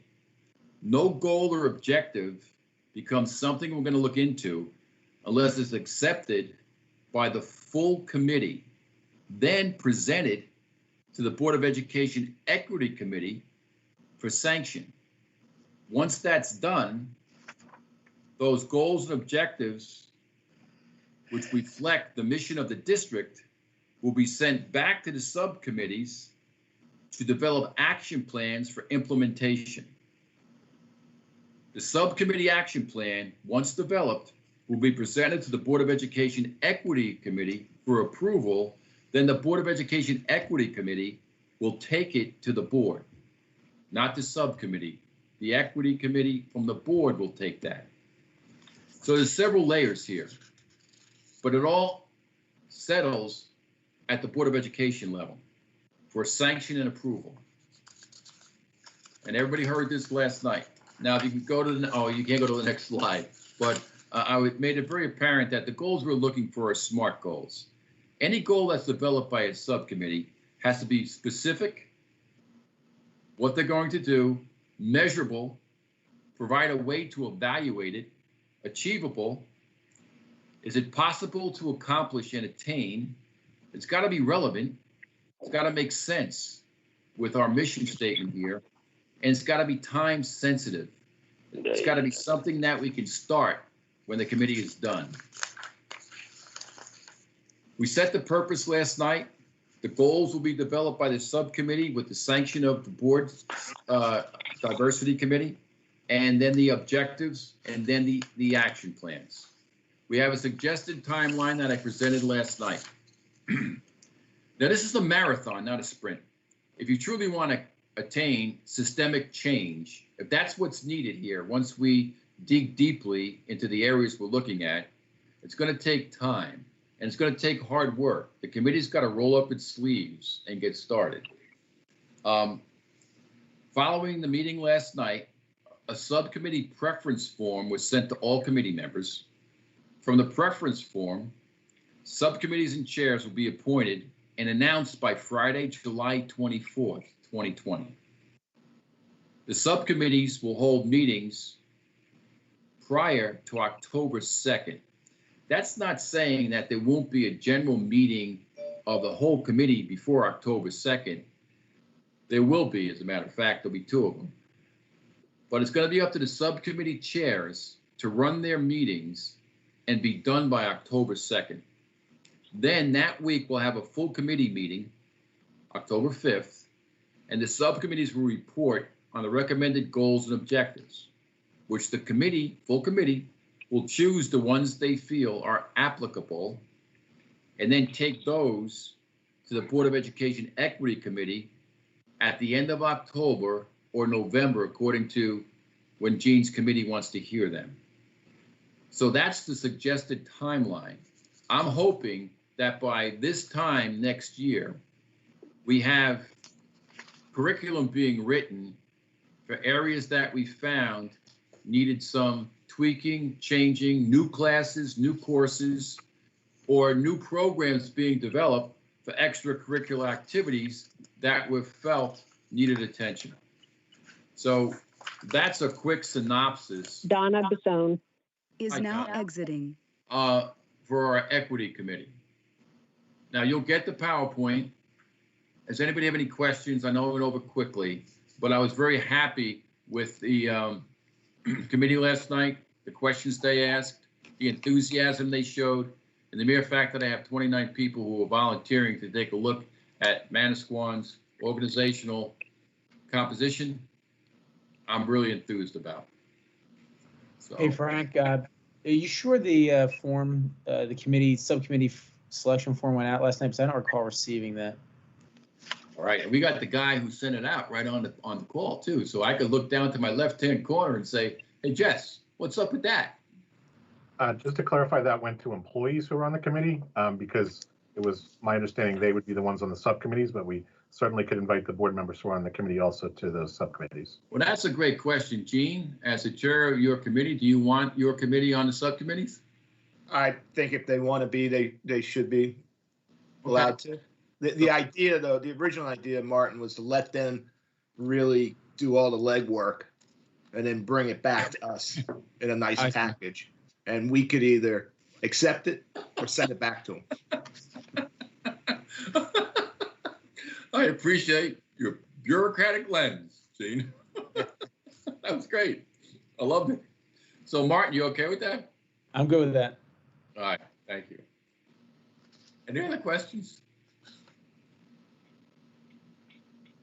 Okay, that's the end of the summer skills I'll talk about during the superintendent's report, or no, during the committee of a whole. So that's the end of the presentations, Gene. Thank you. Okay. Fred, are you on the call? I am on the call. All right. So Sandy, I think Fred joined and Donna had to leave. So there are no principal reports this month, so it'll bring us to our public forum on agenda items. Time may be allotted to public comment at this meeting. Each speaker may be allotted a limited time when recognized by the presiding officer. In the event it appears that the public portion of the meeting may exceed 45 minutes, the presiding officer may limit each statement made by a participant to 3 to 5 minutes in duration. Individuals wishing to address the board shall be recognized by the presiding officer. They shall give their names, addresses, and any group, if any, they represent. Although the board encourages public participation, it reserves the right through the presiding officer to terminate remarks to and or by any individual not keeping with the conduct of a proper and efficient meeting.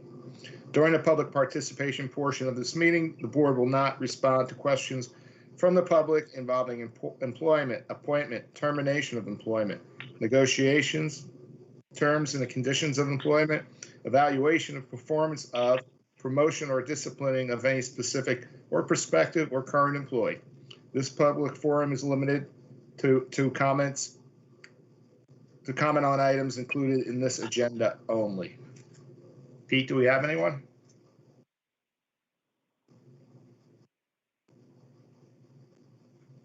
My bad, I turned my mic off. No for agenda items, Gene. No one? Not for agenda items, no. Okay. So I'll bring us to our second public forum. That's open to any comments from the public on either agenda items or items that are not on the agenda.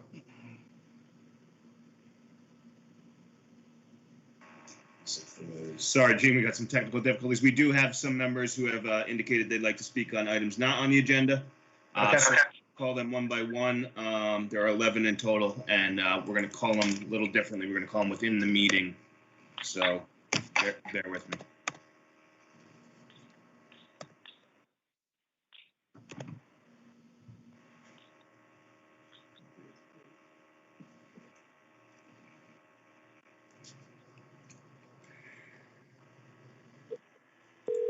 Unknown participant is now joining. Hello, Mr. Gleitz, can you hear me? Yeah. Hello. Can you hear me? Yes. How you doing? This is Pete Crawley with the Board of Ed. Sorry. Yeah, I turned off my computer speaker. I'm not quite sure if it's on my end or your end.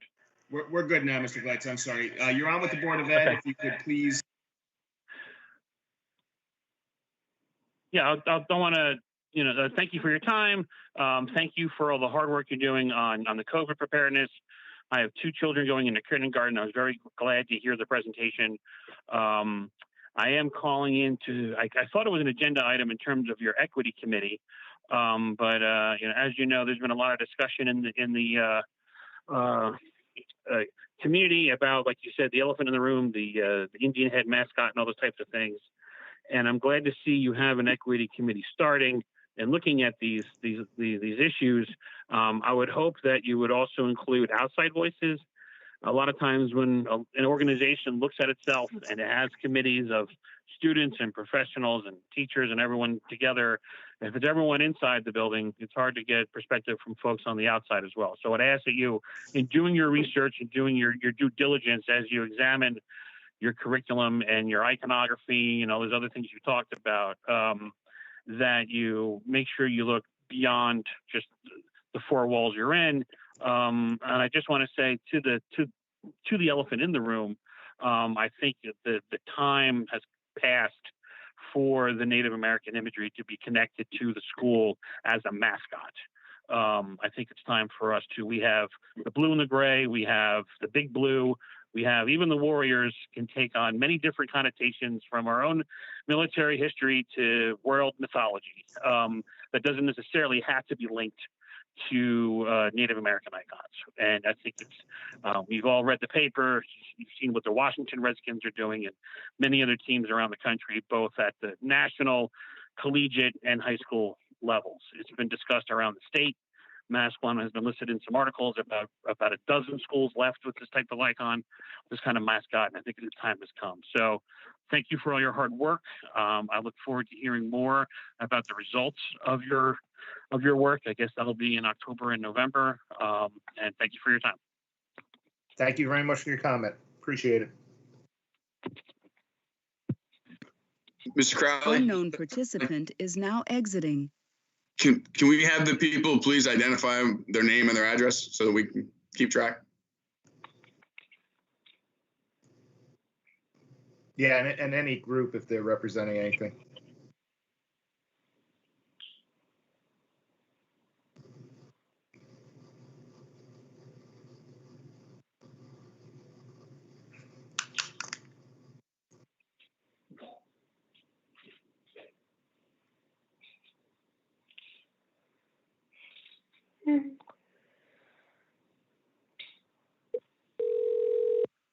Unknown participant is now joining.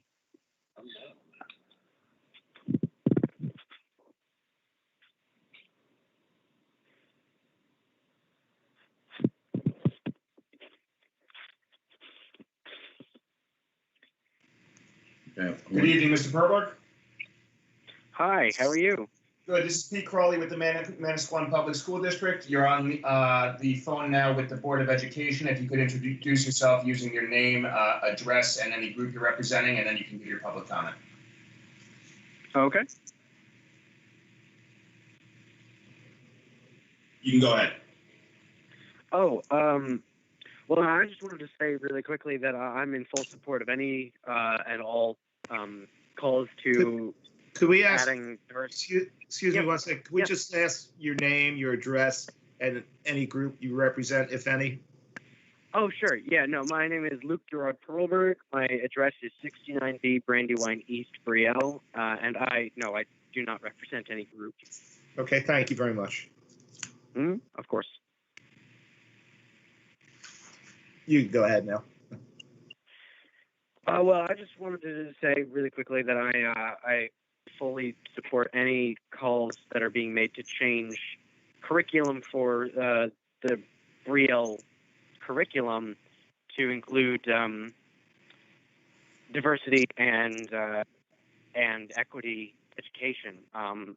Having gone through it myself, I just wanted to say really quickly that until going to high school, completely outside of the Manasquan sending district, I went to RBR. My education on issues of race was essentially, there was slavery in the United States, but then we got rid of it and everyone was happy. But then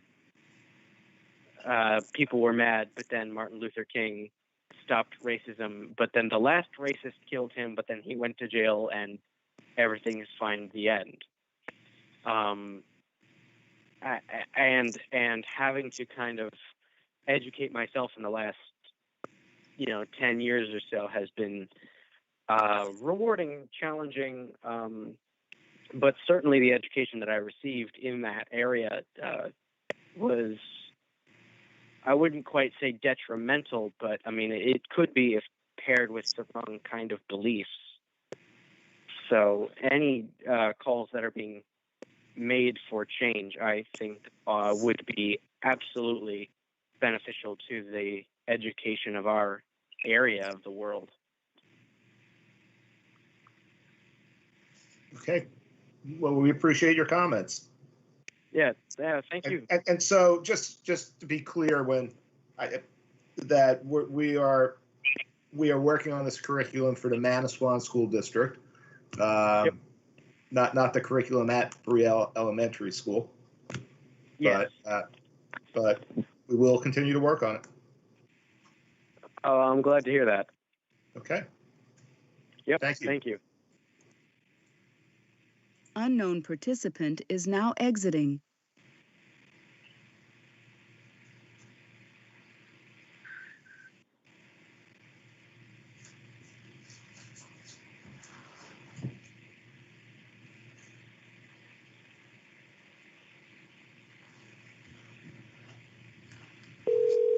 Unknown participant is now joining.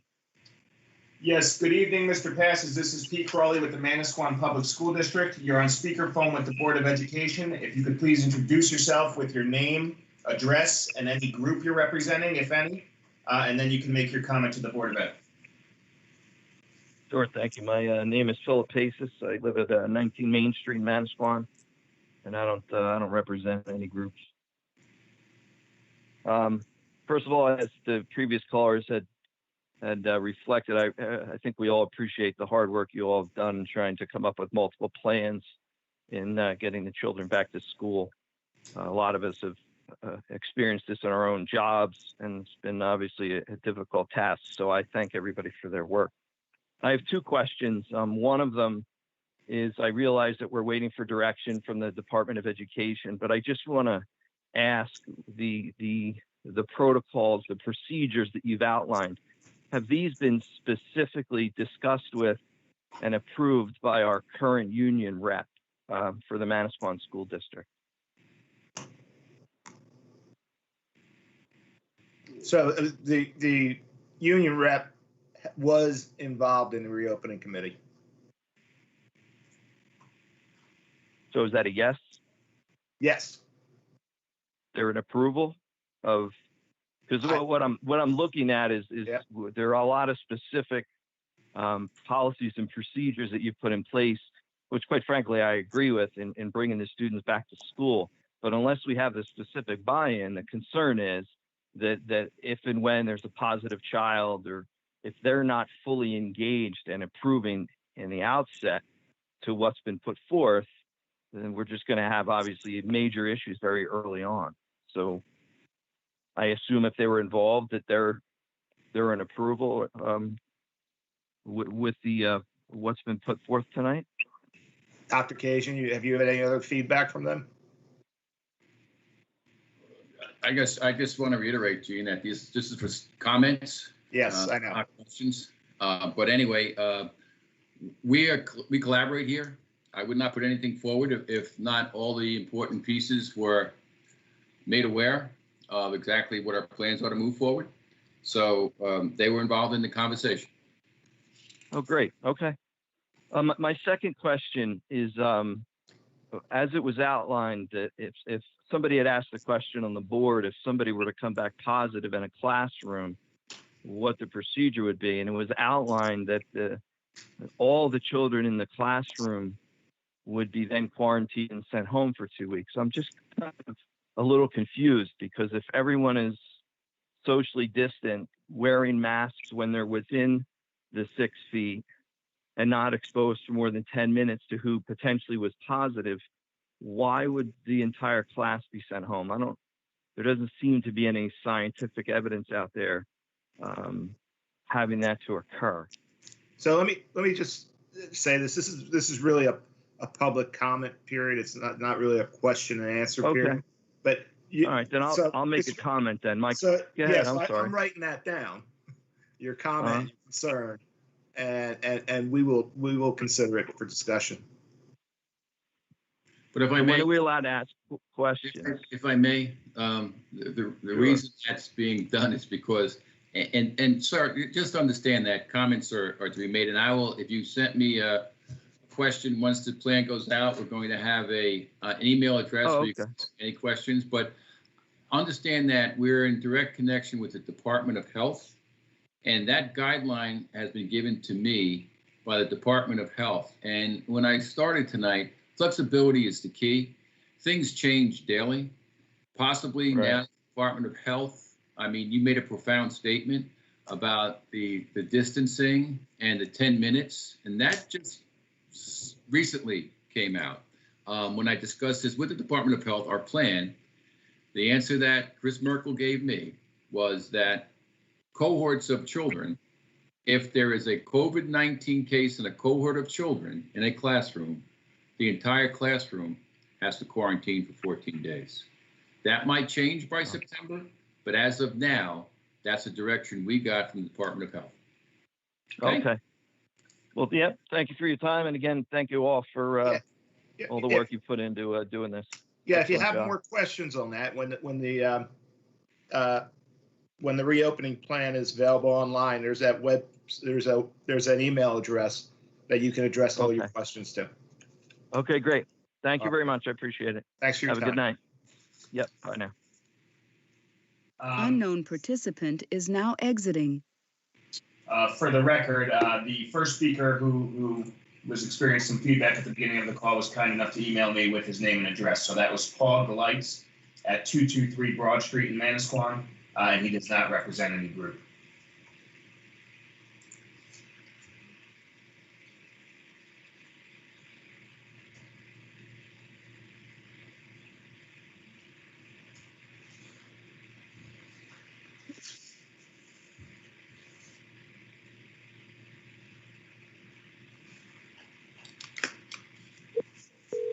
Unknown participant is now joining. Good evening, Mr. Kamar. This is Pete Crawley with the Manasquan Public School District. You're on speaker with the Board of Education. If you could please make your public comment beginning by introducing yourself with your name and address and any group that you represent, if any. Absolutely. My name is Joe Kamar. I live at 306 Pine Avenue in Manasquan, New Jersey. I'm calling regarding the Equity Committee. I'm just curious if any statistics, and I know this is comment, so I'm hoping that any statistics related to the ethnic makeups and participants in the committee doesn't have to necessarily be names, but ideally ethnicities of the committee. As we all know, Manasquan is not a particularly diverse community. It's 5% people of color, if not less. So anything regarding that transparency would be welcome. The other thing is that just looking at, if inequalities and issues of racism do exist at Manasquan High School, I think I could personally speak to that. I'm a proud Palestinian American, and I think I'm the only Palestinian American in my graduating class of Manasquan High School. I remember walking into freshman year history. I graduated in 2013, and my teacher promptly saying when we studied the Middle East for the first time that Arabs, that Palestinians were the trash of the Middle East. So that was a little disheartening to hear as a 14-year-old. So, I could clearly say for sure there definitely are things that need to be worked on. I've worked the last 2 years in the diversity and inclusion sphere. I've emailed Dr. Kazan. So I offered my network and my services on the alumni committee. So that was unfortunately rejected, but that's all right. So, but let's see. I know that you guys said that you've already started work on the committee. I think that that's good. I'm a little worried that based on the diversity of the committee and how well the committee does, the recommendations they might make might be kind of bland, considering the actions that do need to be taken at Manasquan. So that is it. Thank you guys so much. Thank you very much. We appreciate it. Have a great day, guys. Too. Unknown participant is now exiting.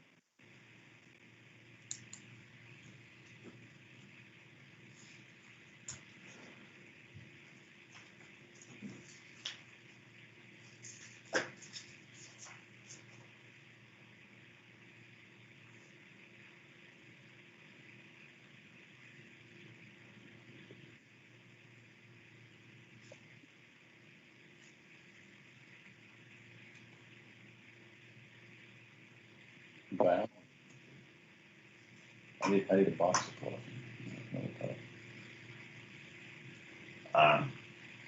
Jesse, I don't know. It says it's calling. Unknown participant is now joining.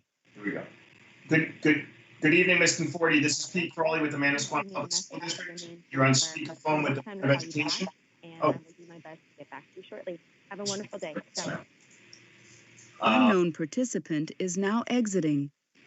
We'll try Ms. Conforti again at the end of the rest of the participants.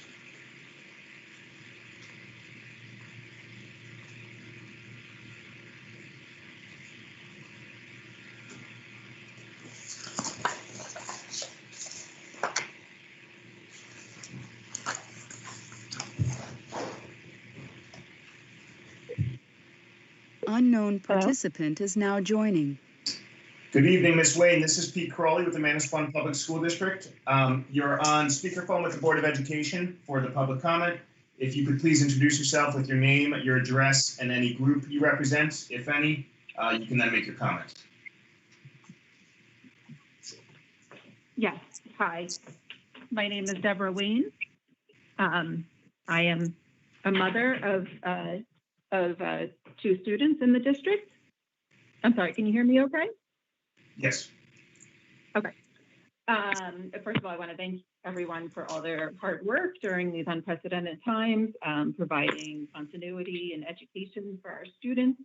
I know it's not Mrs. Wayne, easy. if I could just ask you to state before you go, state your address as well. I'm sorry, 124 Morris Avenue in Manasquan. And if you represent any groups? I do not. Okay, thank you very much. So I have 2 sons in the district. One of them is Black and one is white. And I've seen, firsthand how their experiences have been different in the school district. While it can be a wonderful school district for many students, it is not wonderful for all students. And many of our students are minority groups, including students of color, those who are members of the LGBTQ+ community, and those with disabilities suffer from bullying, exclusion, and lack of representation. And I feel more needs to be done to make it a safe, healthy, and inclusive environment for learning for all its students, as is your mission. So I wanted to speak to in support of the recommendations made in a petition by Ms. Montgomery to create a more diverse school environment and curriculum. And so I'm glad to hear that you have formed an equity committee to look at these. Like some of the other callers, I would urge you to include more diverse people. I don't know who is part of the equity committee. I would like that to know that. And I would like to know, also the makeup of it.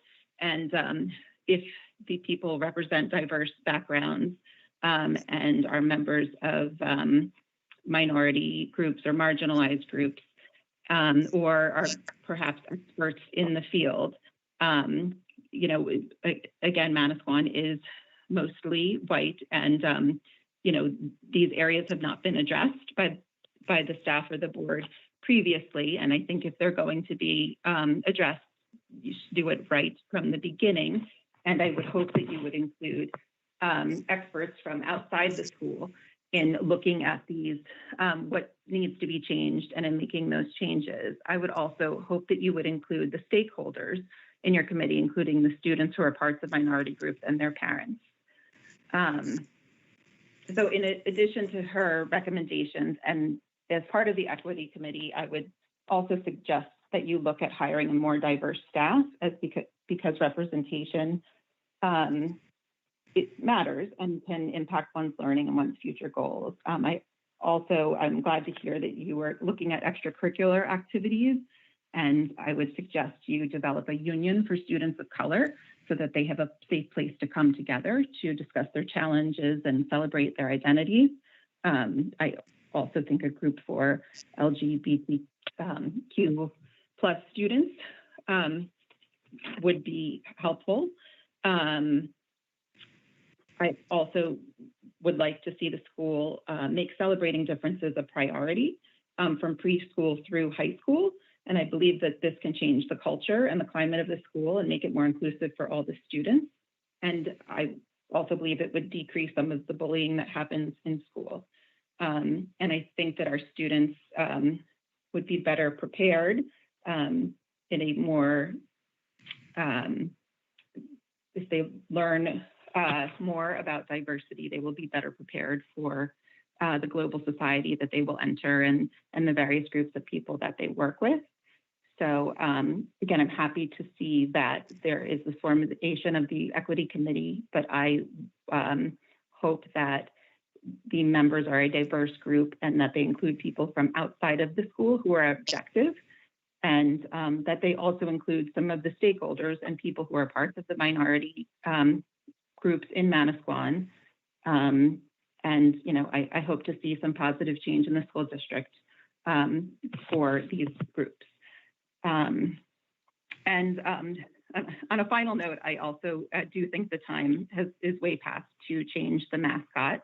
And I know a lot of people are saying it's part of our history, but it's really a racist history of the white people, killing the natives and marginalizing them. And that is, we don't have natives in our area, or if we do, not many.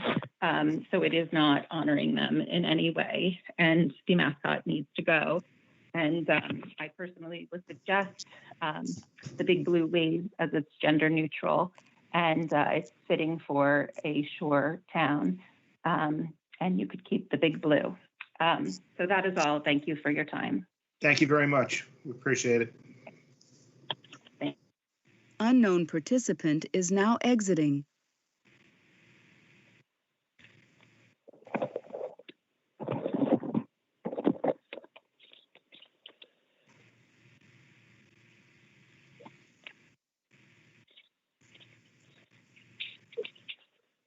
Unknown participant is now joining. Good evening, Mr. Galvin. This is Pete Crawley from the Manasquan Public School District. You're on speakerphone with the Board of Ed. If you could please introduce yourself with your name, address, and any group you may be representing, you can then give your public comment. Thank you. Hello, my name is Dan Galvin. I live at 1209 Wall Road in Spring Lake Heights. No groups represented. I'm a 2013 graduate of Manasquan High School. Have two siblings who graduated from MHS classes of 2017 and 2019, and a father who graduated MHS class of 1982. I'd first like to thank the board, Dr. Cajun, Dr. Crawley, for the opportunity to address you all regarding the diversity and inclusion initiative brought forth by Emily Montgomery. I've recently learned through reading and listening to personal accounts that not all students have had as many positive experiences as I did at MHS. The personal accounts of bullying based on race, sexual preference, or gender have been raw, emotional, and quite frankly, very frightening. I implore you to listen to these stories when presented by Emily and take action to fulfill your mission statement of empowering all students by providing a safe, healthy, and inclusive environment. Like mentioned previously, many MHS alumni are in the field of education tasked with creating diversity and inclusion curriculums. Please use them as a resource as this process continues. As the first speaker said, we need outside voices to provide their opinions to keep the committee accountable. I agree with Dr. Cajun that symbolism is more than just a singular image. And on that note, I would like to make a last comment regarding the Native American imagery as a mascot. Across from the guidance department is a picture of my dad suited up in a navy colored uniform with his teammates and coaches for the Manasquan High School football team. Those players won because of their talent, teamwork, and coaching, not because of a mascot. MHS students will always be strong competitors regardless of the mascot on their back, the field, or court. The Native American mascot must be removed and curriculum must be added to the high school level about the local tribes. At Spring Lake Heights Elementary School, I was taught in 4th grade about the lifestyle of the local tribes as part of the New Jersey curriculum. But a one-time exposure is not enough to create a comprehensive understanding the governance, belief systems, and family structures of those who lived in the area before us. MHS does not have corporate sponsors like FedEx and Bank of America to put financial pressure on changing a mascot. But MHS has a strong supportive community looking for elected leaders to make the right decision by changing the mascot and removing derogatory Native American imagery from MHS. Thank you, and please do your best to keep the students, teachers, and staff safe this fall. Thank you for your time and consideration. And Dr. Crawley, Kate Baddicker is unavailable to make her comment and asked me to read her comment. Is that okay? Gabrielle, is there any issue with that? No, that's fine. It's just, he's reading a statement. Okay. So let me know, yes. Yes, that's fine. Just make sure you give her name, address, Yes. and the group she represents. So this is all written out by her previous. So, hello, my name is Kate Baddicker, and I currently live at 30 Beams Terrace in Manasquan, New Jersey. I graduated from MHS in 2013. I'd like to start off by thanking the BOE and those present at this meeting for allowing me the time and opportunity to make a comment. I would like to speak in regards to the petition created by Emily Montgomery asking for inclusive change in Manasquan High School. First, I'd like to acknowledge the bravery that it took for Emily to come forward with and share this petition. Although I had a great experience at MHS, I have only recently learned that many others did not, and they instead experienced mistreatment in the form of racism, sexism, and/or homophobia, just to name a few. I can only hope that all administrators, educators, and faculty members at MHS share the belief that one student feeling out of place in regards to his, her, their gender, race, sexuality is one too many. If administrators, educators, and faculty members truly wish to provide a safe, healthy, and inclusive environment for all of their students, then I encourage them to consider the proposed changes that Emily outlines in her position as soon as possible. There are many current students, alumni, and community members who are willing to help put these changes into motion. I have full confidence that Manasquan High School can do better for its students. Thank you. Thank you very much. Unknown participant is now exiting.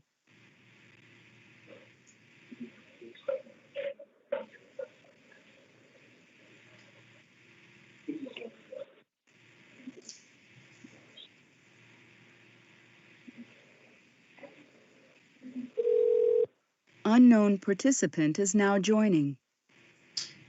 Good evening, Ms. Callahan. This is Pete Crawley with the Manasquan Public School District. You're on speakerphone with the Board of Education. If you could please introduce yourself with your name, your address, and any group you're representing, if any, you may then give your comment to the board. Thanks so much, Mr. Crawley. Good evening, and thank you everyone for your time. My name is Julia Callahan. I'm calling from 4 Nadine Drive in Spring Lake Heights, and I'm not calling on behalf of any group, but I am a class of 2012 graduate from Manasquan High School. And I'm calling in today to reiterate previous support made tonight for creating a more diverse and inclusive curriculum, for replacing the racist and harmful mascot, for actively seeking out opportunities to hire a more diverse faculty, and to express my support for the diversity and inclusivity proposal created and put forward publicly by Manasquan High School graduate Emmy Montgomery. I'd like to respectfully ask the board to thoughtfully and very carefully consider the items outlined in this proposal and how they can be implemented effectively. I think it's high time we think very critically about the kind of community that we want to live in, the kind of lessons that we want our children to learn, and the kind of people that we want to come out of Manasquan schools. And to the members of the board, you have the power to make Manasquan schools a place that is safe, respectful, and fun for everyone, for all kinds of people, not just for people who look like you and I do. And I'd just like to leave you with these words of Maya Angelou: do the best you can until you know better. Then, when you know better, do better. Again, I thank you all for your time and for your hard work, and I look forward to continuing this conversation. Thank you very much. Unknown participant is now exiting.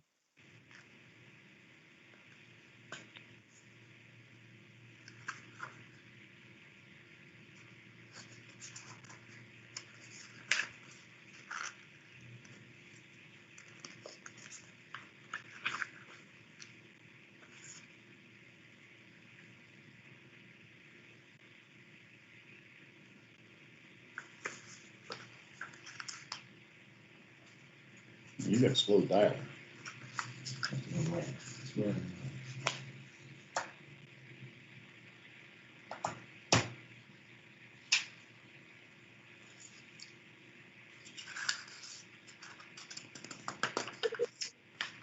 Unknown participant is now joining. Okay, thank you. Good At evening, the Ms. tone, please record your message. When you've finished recording, you may. Unknown participant is now exiting.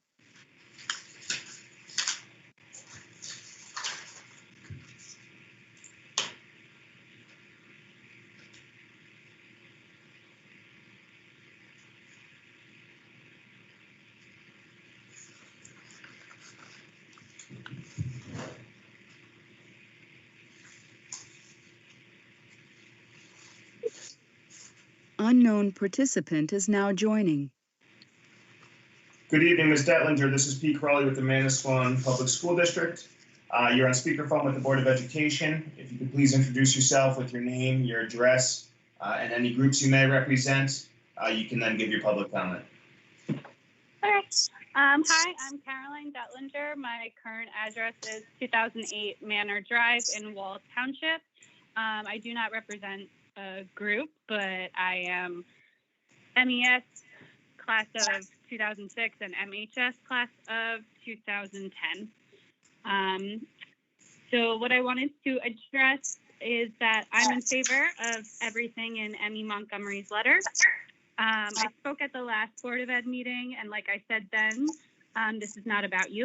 It is about empathy. It is about caring for others, the marginalized, the oppressed, and the invisible.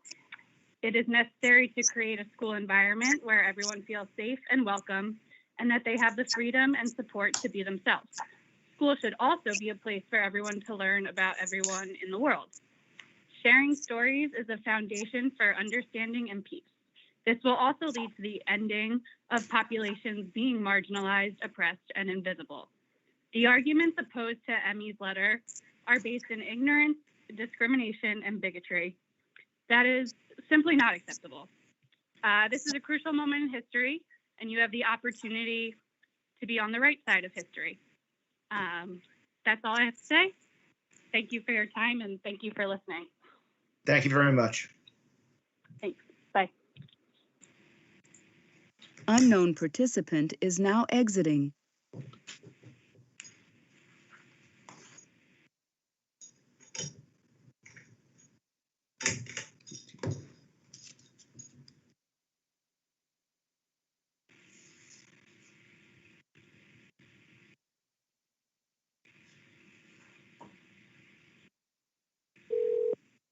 Unknown participant is now joining. Good evening, Ms. Becker. 49506 is not available. Unknown participant is now exiting.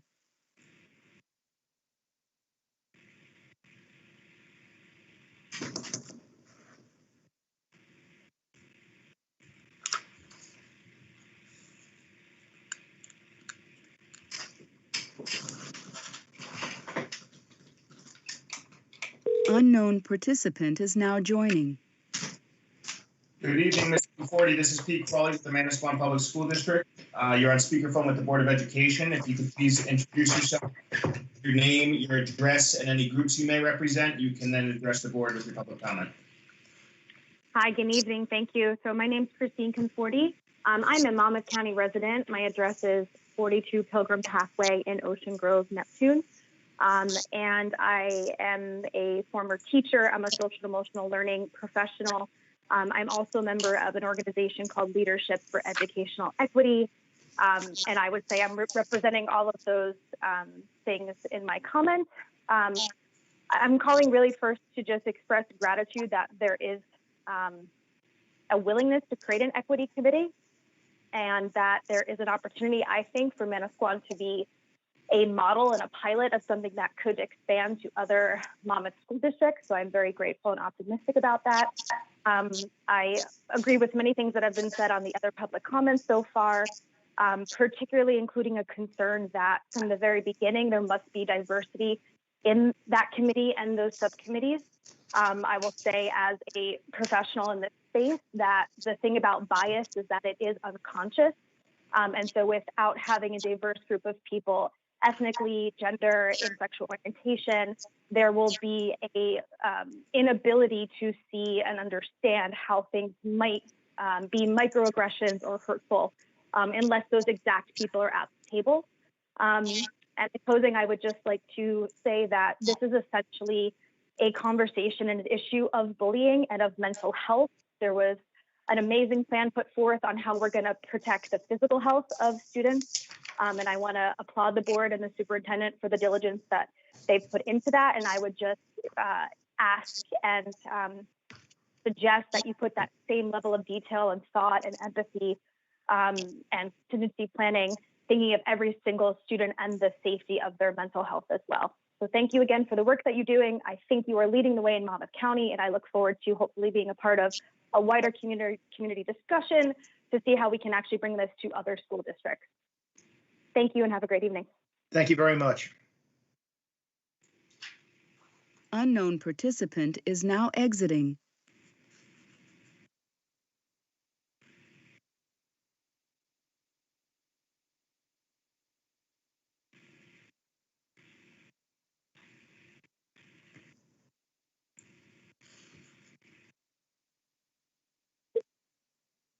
Unknown participant is now joining.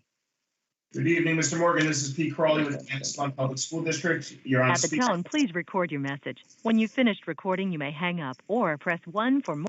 You don't want to talk. Unknown participant is now exiting. I should have called. You talk to me. All right, just one more, and that will conclude comment.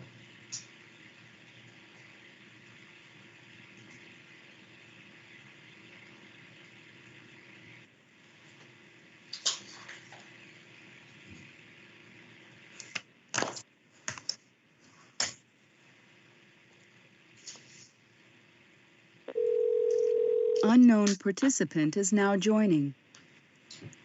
Good evening, Mr. Masterson. This is Pete Crawley with the Manasquan Public School District. You're on speakerphone with the Board of Education. If you could please introduce yourself with your name, address, and any groups you may represent, you can then make your comment to the Board of Ed. Sure. Yeah, this is Jack Masterson, class of 2009. I grew up at, and I'm currently living at, 713 Philadelphia Boulevard in Seagirt, and I don't represent any group.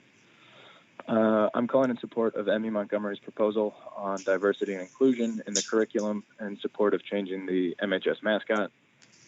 I think the equity committee mentioned tonight is a good start, but to echo previous callers, I think that diversity and representation on that board in particular is imperative. It seems like there are some really thoughtful arguments supporting Ms. Montgomery's proposal on the mascot. You know, I know a lot of it was addressed already, ideas about diversity, facing tough questions on race, and what the MHS mascot really represents. It sounds like the main reasons not to address the mascot are tradition, which in this instance is kind of a dressed up way of saying, you know, that's how it's always been, so why change it? And that the mascot honors a minority group of people, but that same group of people has expressly come out saying that it doesn't honor them, and in fact, it does the opposite. It's also not really the job for a majority white community to explain to a minority community why they should be grateful for us making a caricature of their culture, you know, essentially for a football game. To be honest, the mascot, you know, it doesn't seem like it's a huge request. It's going to be a real shame if a few years from now we look back as a community on 2020 and think about what a transformational year it was, you know, brands, franchises, entire sports leagues, all with profits and fan bases and other things on the line, finally facing a reckoning on racial stereotypes. And, you know, when it was Manasquan's time to meet the moment, what do we pass? I mean, that would be kind of an embarrassment. I don't know what kind of message that would send to our minority communities, you know, when faced with pretty strong arguments to do what is fairly obviously the right thing, when given a chance to make a small change that would negatively impact virtually no one and could have a positive impact on the conversation about race. It's kind of, you know, it was just what we didn't feel like it. There are a lot of events going on the macro level that none of us have a ton of control over, but we do have a chance to send a message on a local level that Manasquan is a community for everybody. And if this is the first step towards better representing the experiences of all Americans in our curriculum, towards giving our minority communities an equal place in education and our shared history and giving strength to their voices, and all it takes is, you know, phasing out an antiquated mascot, that seems like a pretty simple decision and an easy first step at least.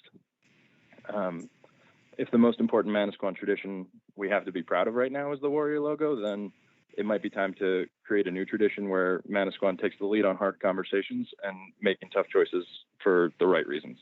So that's it. Thank you for your time. Thank you. Unknown participant is now exiting. All right, Gene, that was the last caller.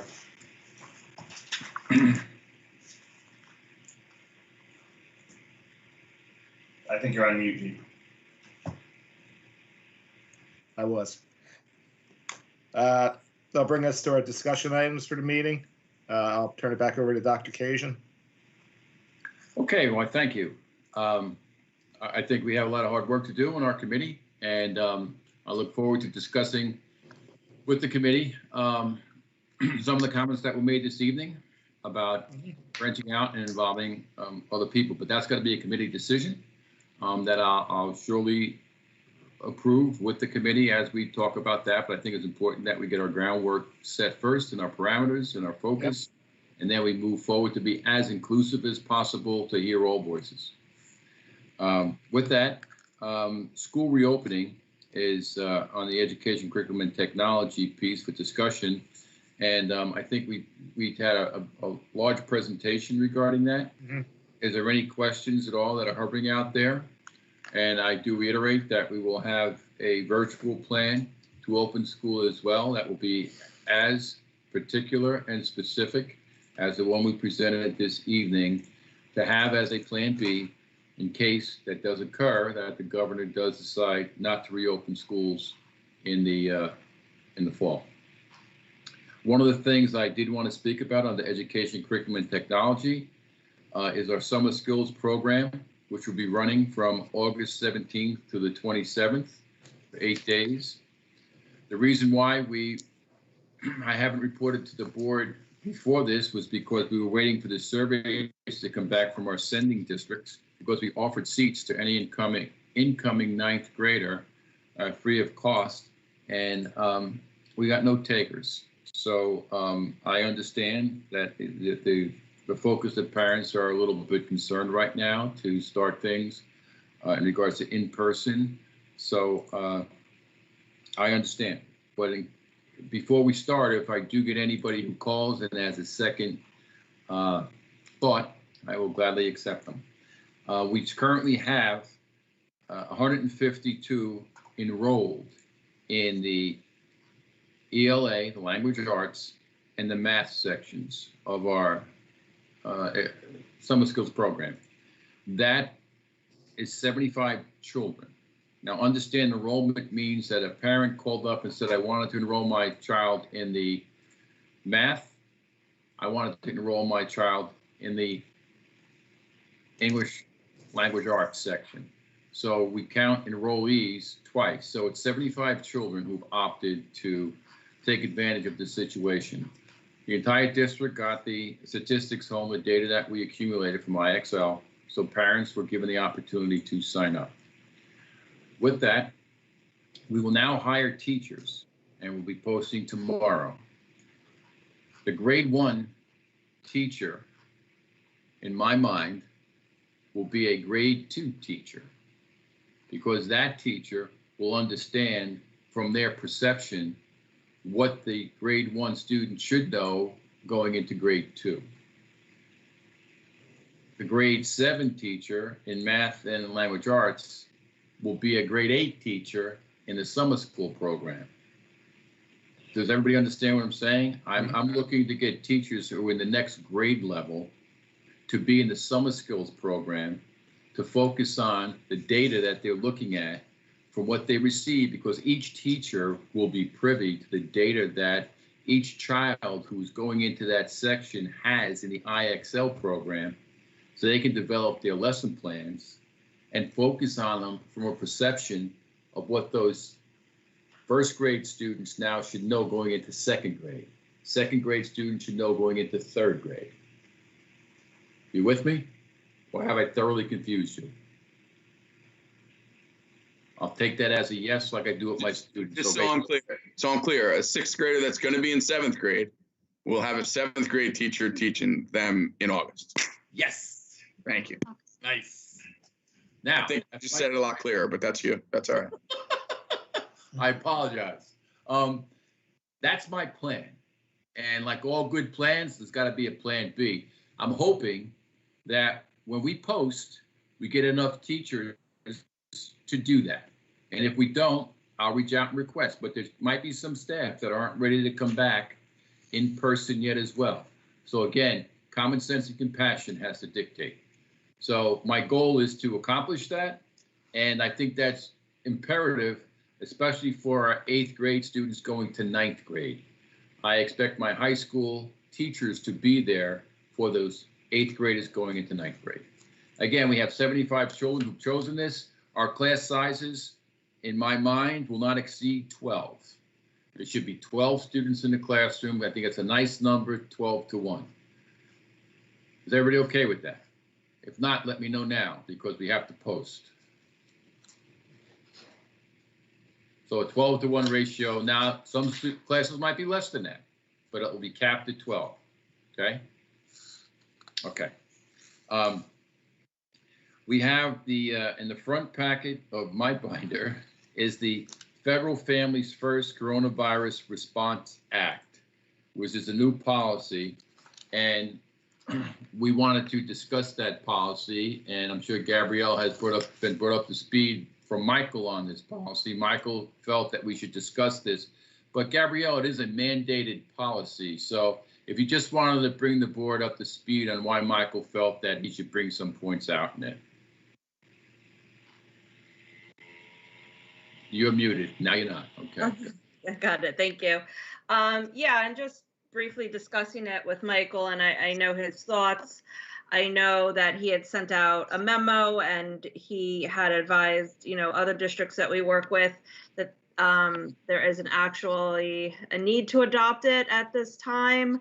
If you want to adopt it, that's absolutely fine. You are permitted to, with the understanding that if the law sunsets, and you don't go back and change that policy, it would remain in effect. So you just have to keep an eye out for that. And obviously, since we know that you'll be, putting this forth probably, we'll keep an eye on that for you as well. So your suggestion is we don't adopt it tonight, we just wait and see what happens, and we can adopt it in September if need be?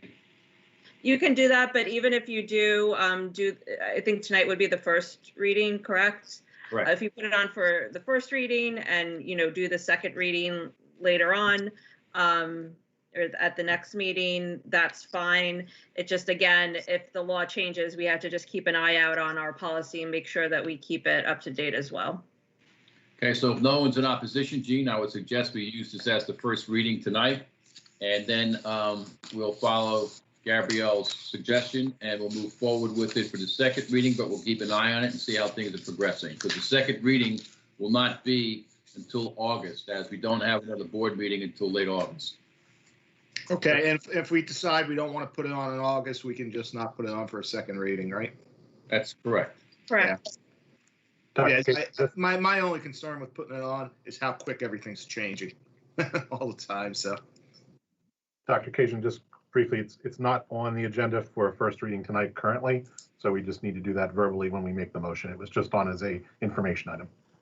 How about we do that when I get to my superintendent's report, then by the board voting on my superintendent report, they're voting on that, and that's the first reading. I'm sorry, I read the agenda wrong. So did the board all get a copy then of the policy? Okay, so then, yeah, as long as the board has been able to read it, that's fine. Good. Thanks, Gabrielle. Okay, then you have a lot of other policies that I sent out this week. And I do have things highlighted for each one, but I know time is of the essence this evening. And I'm going to ask you if you have any questions on any one of the policy, because I have all of them earmarked here for me to go over with you in case you do have a question. But the one I would like you to keep close focus on is policy 2624, as we're changing our grading system. But this is something that Leslie Kenny presented to you in March or April, going back that far, when she discussed giving the students more benefit with a broader grading schedule. So does anybody have any questions about that? And as you can see in the policy itself, it shows you what the grade scale was and what the grade scale now will be. And also the grade scale in the elementary school will be changing as well to focus more on standard-based instruction. I believe it's on page, Strauss Esme, page 6. They have the letter grade, numeric range, and quality points. And just to summarize, this was done because at the time we felt it would be more advantageous for our children applying for universities. And the board agreed to that. So the committee that Leslie chaired looked at changing the grading, and this is what they came up with. And that's why it's in this policy. That's why we put it in. Just Dr. Kajan? Yes. All the policies that you're presenting, including the grading one, is for something like that is the process where you draw up the policy on the grading one because it's Manasquan specific, then it goes to Strauss Esme, and then it comes back. So have all these been reviewed by Strauss Esme? I'm going to say yes to that. Yes. With certainty? Okay. I'm going to say that with absolute certainty. Because we pay a lot of money to Strauss Esme. I'm just hoping that that's the process. Yes. Strauss Esme would not have it on their page with their name on the top unless they were in agreement with it. That's what I assumed. They can disagree with it. It's our grading policy, so they really have no final say over it. Right, but independent of the grading policy, like the COVID one and the other ones, they're mandated, and they went. Charles Esme already reviewed them, right? Yeah, Charles Esme reviewed them and sent them to us. Right. We didn't review them and send them to them. Yeah. And then there are options in there that we chose. Right. Okay. Thank you. Oh, you're very welcome. So having not hearing anything else, I don't hear anything. The other one that I thought you might take some notice of is the heat participation policy for student athlete safety. It's P2431.3, and the only change in that is we expanded the grade levels that would fall under this from 9 to 12 to 6 to 12, because we do have athletics across the street, and we felt that this should also involve them. So that's the only change that's there. Okay.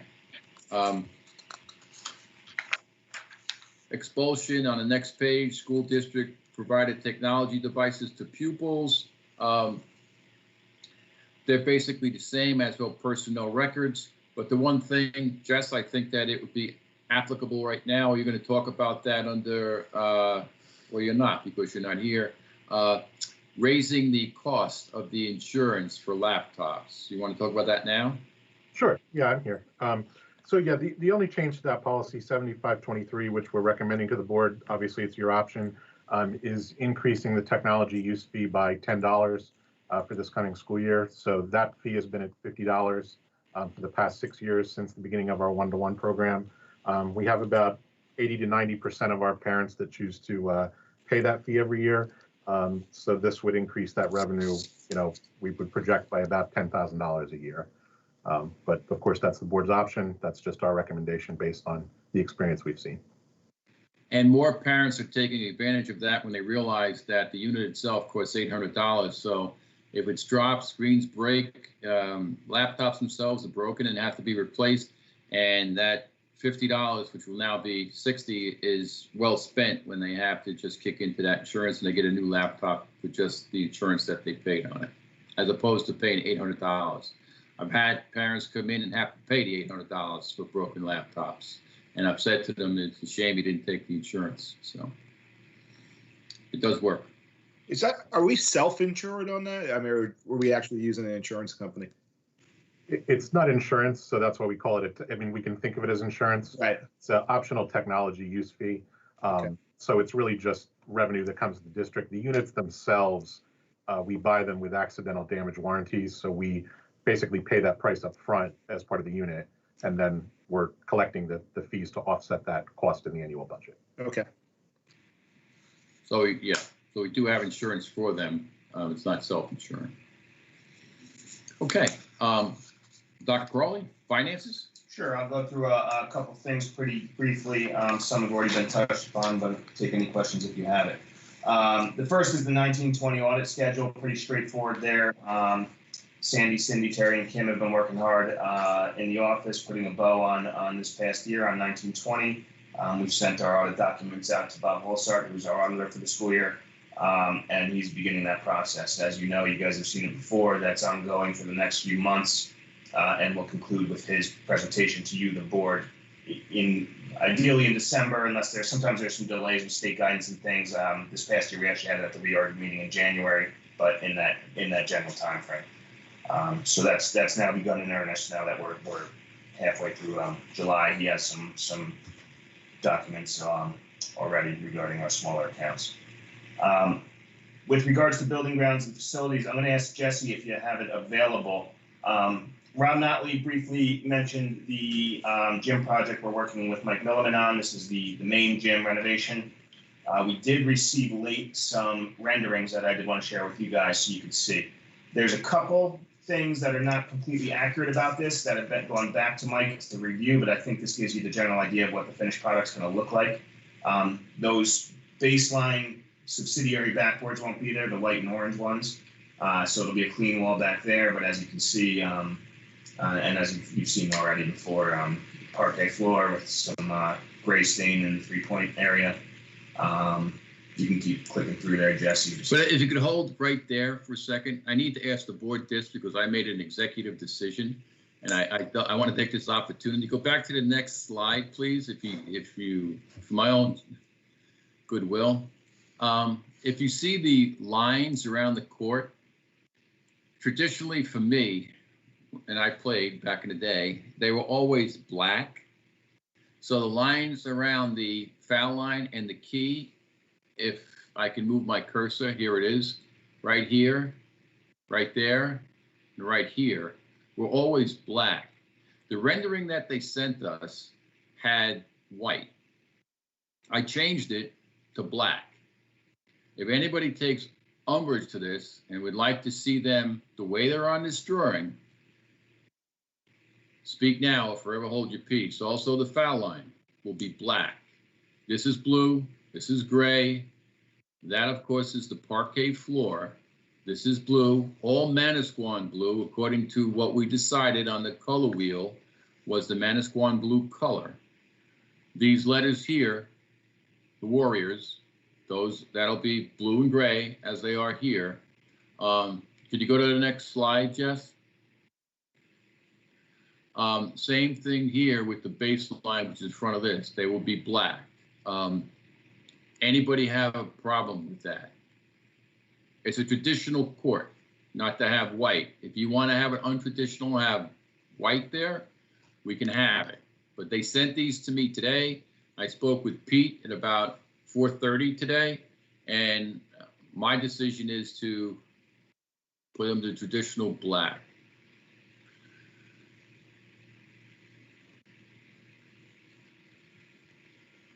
Anyone? Well, good. That's what it looks like in white right there. Mm-hmm. This is a big investment. I think it looks awesome. I love the seat backs here that we have, the seat backs over there. And this will be the way the gym's going to be for the next 30 years.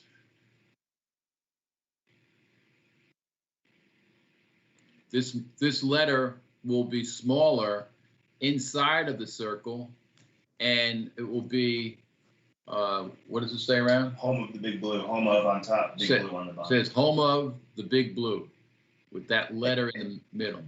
Hey, Dr. Frank, can they send you a rendering of it as black, and then you just make a decision based on those?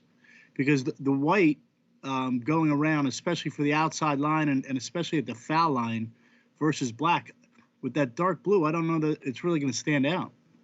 You know what? I think you're right, Todd. Now looking at it, yeah. What I would like to do, I'm going to send it to both head coaches as well, and my athletic supervisor. And if the board doesn't mind, I'm going to ask them for their opinion, and I'm going to go with that. But I'm not going to be able to bring this back to you because No. We just if you had it in black, you just make a business decision. Okay, I appreciate that. So Yeah, I'm going to get that based on my coaches and my athletic supervisor. Yeah. Good. Okay, Jess, you continue. Thank you, Todd. Thanks, Gene. Okay, keep going. Yeah, and as Jess clicks through, these are not the formal shop drawings. We're waiting on them. Should get them either late this week or early next week. So that once I get it, I'll forward that to you guys, and you can see that will be the kind of finished product. And then we can address any additional thoughts you may have at that point. And we will have the banners up, and the banners will all be outlined in a, is it going to be oak or is it pine? I think we're going to put up a pine ledger board with a nice dark stain on that white area above the mid blue stripe on the wall. Okay. And there will be pieces of the floor that says Go Big Blue, correct? Mounted on the wall. They'll be mounted on the wall from the last floor that we just picked up. And we still have the Warrior head from the floor that is still available. So I think it's great. Okay, moving right along. Dr. Cajun? Yes. Are the banners making their return? Did I miss that part of the conversation? Yes, you did. The banners are going to go back up on the wall, and they're going to be a ledger board on the top and the bottom of the banners, and that's going to be a pine ledger board with a dark stain. Mr. Hudson clarified that ledger board will be mahogany. The ledger board's going to be mahogany. How good are we? We just got that from our facility supervisor who's actually listening to the meeting, and I'm impressed. That's awesome. That good? Okay, just to continue through and additional questions on that, I'll wrap up what I was going to talk about, which is Rob Notley spoke about it in his presentation, but the multi-purpose athletic facility bid schedule, which is to begin next week on advertisement out on July 30 with a bid opening date of September 3rd. They're wrapping up the drawings on that as well, so that'll be able to get on the street on July 30th. We do have a zoning courtesy meeting with the zoning board on August 18th scheduled at this point as well to review those plans. And the reason why we're moving forward with that now, as I reiterated earlier on, is the fact that there's a very good bidding environment right now. So it's very possible that this building could come in below budget.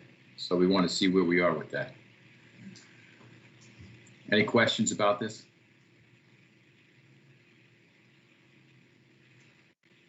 And then I do just have one additional item that came up late at the vice president meeting about just a point of discussion to bring up, and you guys can discuss, and I'll leave it up to you. But as you know, with the coronavirus, there's a number of unexpected expenses as well as some reduced revenues from the state.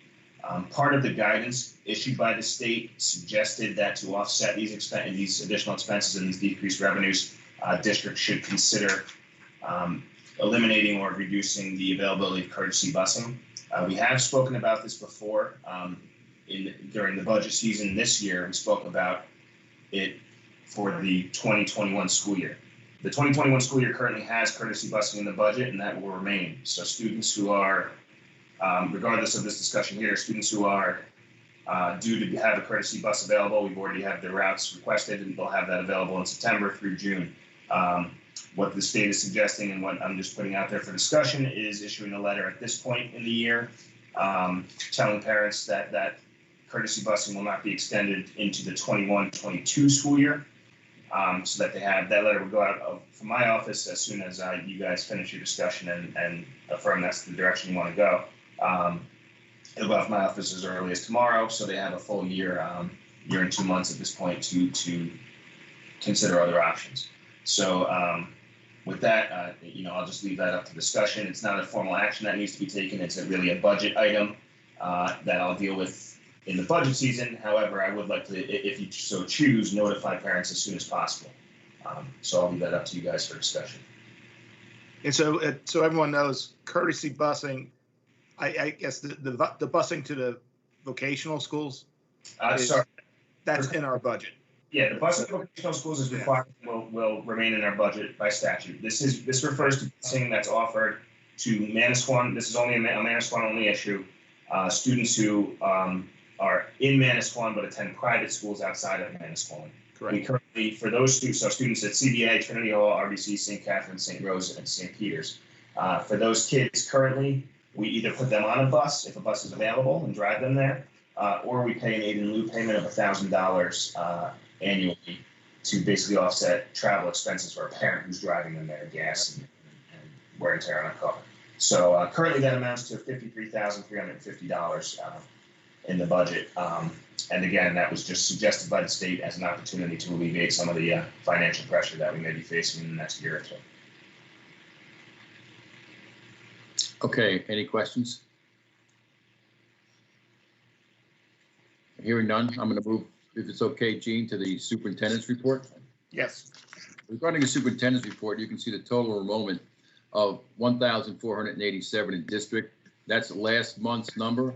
I'm not moving to, I have been given numbers in the high school of right around 1,000 students, but we're checking and rechecking with that, and not until I'm confident that's the number. And I know you might say to me, well, they either are here or they aren't, but I just have Leslie Kenny checking again, and I'll report back to you in August the number that I feel confident with. At the elementary school, it's 534 as we speak. However, I have gotten 4 requests for 3 staff members and 1 transfer to be going into the kindergarten and 1st grade for next year. So that number is also starting to rise. So we do have room. We have room in the high school. We have room in the elementary school for students.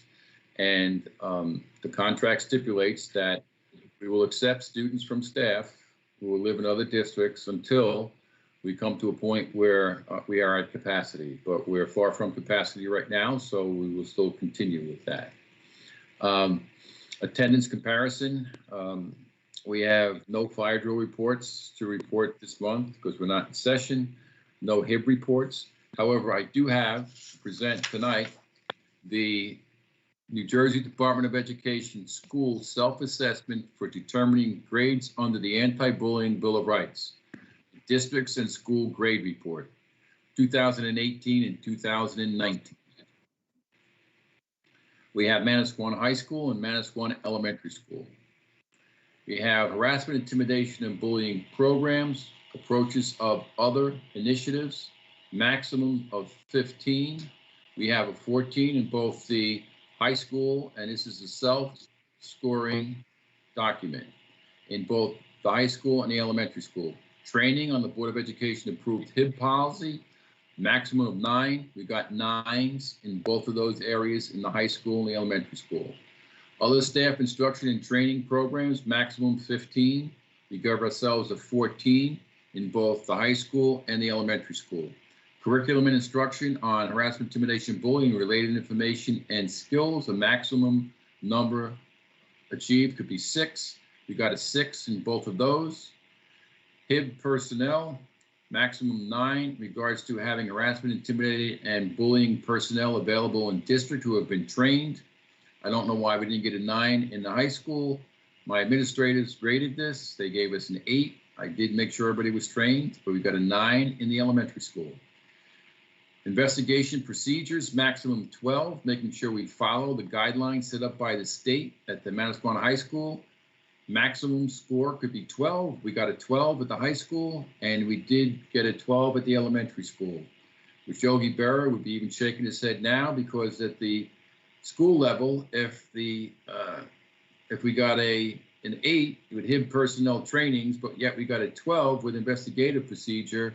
It's sort of a disconnect there. It should be either an 8 or 11 or a 9 and a 12.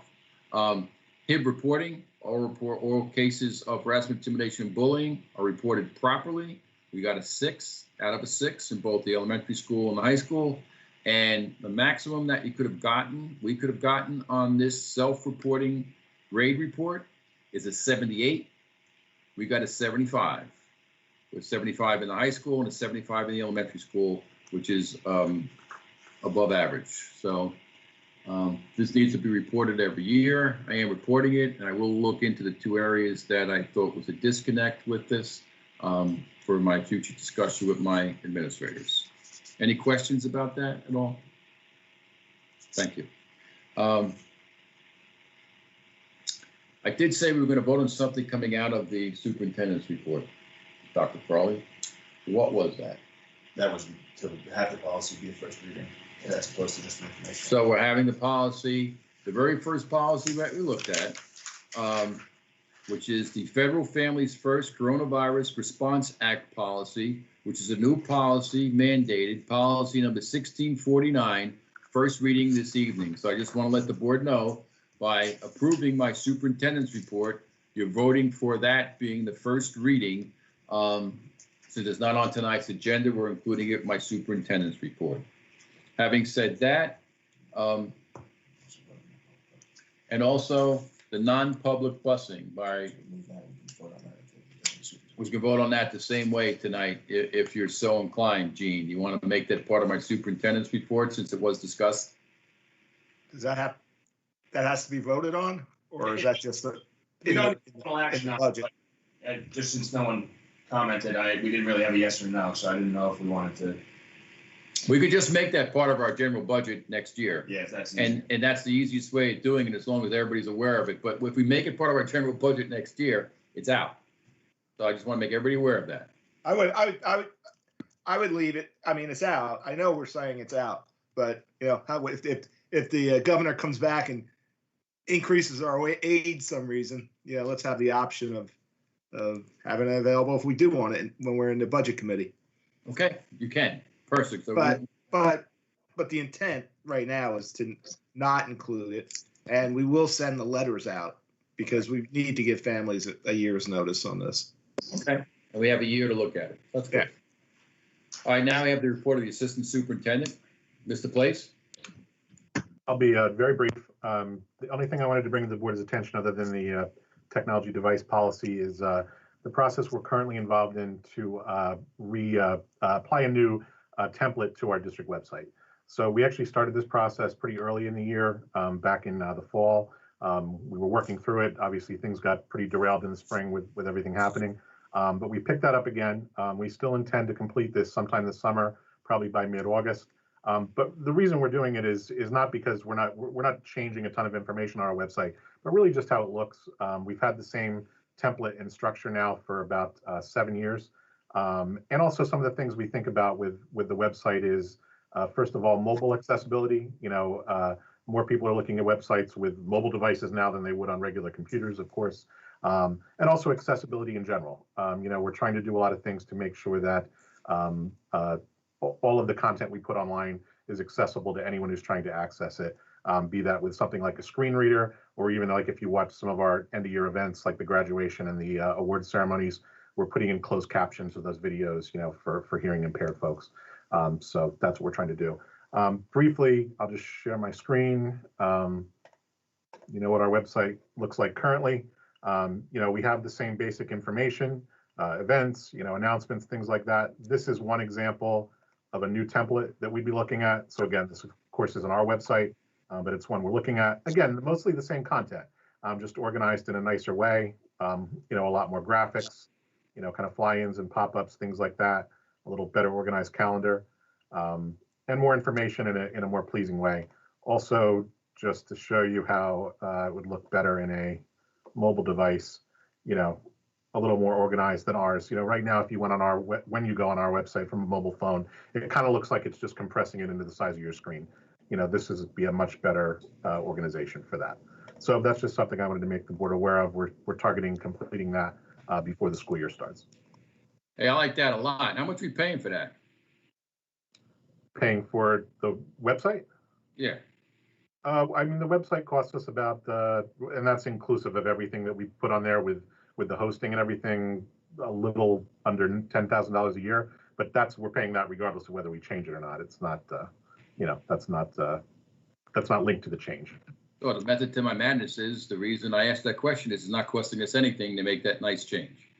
It's not costing us anything more, no. Right, because we're paying it already. So I think it's a nice change. It's better on a mobile device, and I think it's more aesthetically pleasing. Okay. Anything else, Mr. Place? No, that completes my report. And that completes the superintendent's report for this evening. You need to, Gene, we need you to vote on this. So if you could unmute, I'm good. Oh, I'm sorry. Do we have a motion to accept the superintendent's report? So moved, Bruce. Yes. Brett. Mr. Bolderman, Yes. Mr. Burns, Yes. Mr. Catani, Yes. Mr. Fiore, Yes. Mr. Hovener, Yes. Mr. Angolia, Yes. Mr. Lenhard, Yes. Mr. Lafretta, Yes. Mr. Pellegrino, Yes. Mrs. Pollock, Yes. Mr. Sereno, Yes. carried. Brings us to the Manasquan general items. Do we have a motion for items 15 through 24? Or actually, would anyone like anything separated out, items 15 through 24?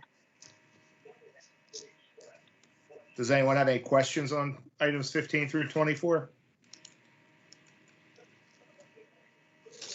Do we have a motion for items 15 through 24?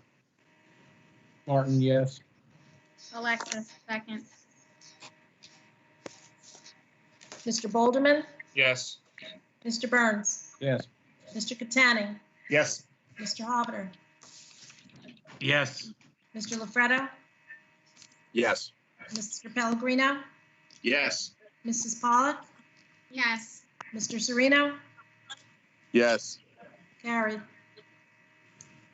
Brings us to the Manasquan Sending District's general items. Does anyone need anything separated out from items 25 through 43?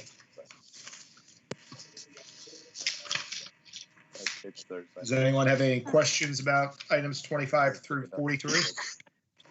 Take off the knob a little bit. Do we have a motion for items 25 through 43?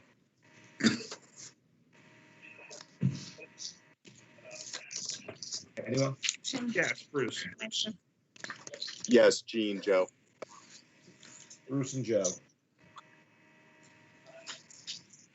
Mr. Bolderman, Yes. Mr. Burns, Yes. Mr. Catani, Yes. Mr. Fury, Yes. Mr. Hobbiter, Yes. Mr. Angolia, Yes. Mr. Lenhard, Yes. Mr. Lafredo, Yes. Mr. Pellegrino, Yes. Mrs. Pollock, Yes. Mr. Sereno, Yes. carried. Does anyone have any old business they'd like to discuss? Any new business? So that'll bring us to item 45, executive session. Whereas the Senator Byron M. Bear Open Public Meetings Act, NJSA 10:4-6, the act provides that the Manasquan Board of Education hold an executive session from which the public is excluded to discuss matters that are confidential or one of 9 subject matters listed in Section 12B of the Act. Whereas it is recommended by the superintendent that the Manasquan Board of Education go into executive session on this date in Manasquan, New Jersey, to discuss matters that are permissible for discussion in executive session. And whereas the length of the executive session is estimated to be 30 minutes, after which the public meeting of the board shall reconvene and proceed with business. And whereas that the board hereby declares that its discussion of the following subjects will be made public at a time when the public's interest in disclosure is greater than any privacy or governmental interest being protected from disclosure. Now, therefore, be it resolved by the Manasquan Board of Education that we should go into executive session to discuss the following items: personnel matters, hiring, and firing. Do we have a motion to go into executive session? Yes, Mark. Yes. Yes, Fred Sereno. All in favor? Aye. Aye. Aye.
Okay, should be good. Do we have a motion to reconvene our regular meeting? So moved. Second? Second. Roll call, Sandy?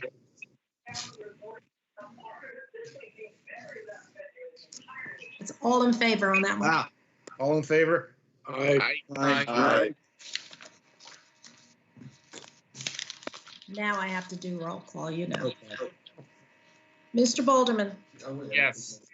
Mrs. Basone, Mr. Burns, Yes. Mr. Catani, Yes. Mr. Fiore, Yes.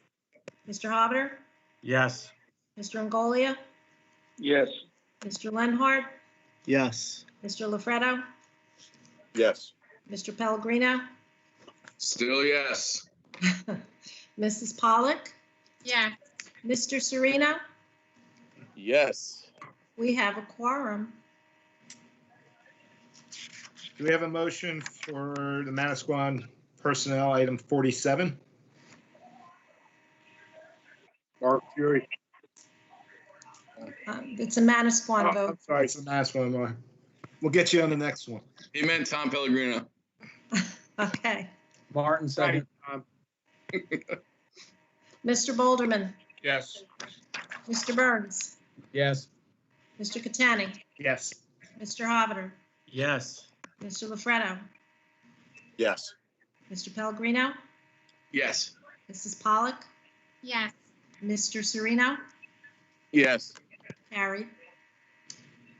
Now we go to the Manasquan Sending District's personnel. Do we have a motion for item 48? Motion, Alexis. Second? Terry, seconds. Mr. Boulderman, Yes. Mr. Burns, Yes. Mr. Catani, Yes. Mr. Fiore, Yes.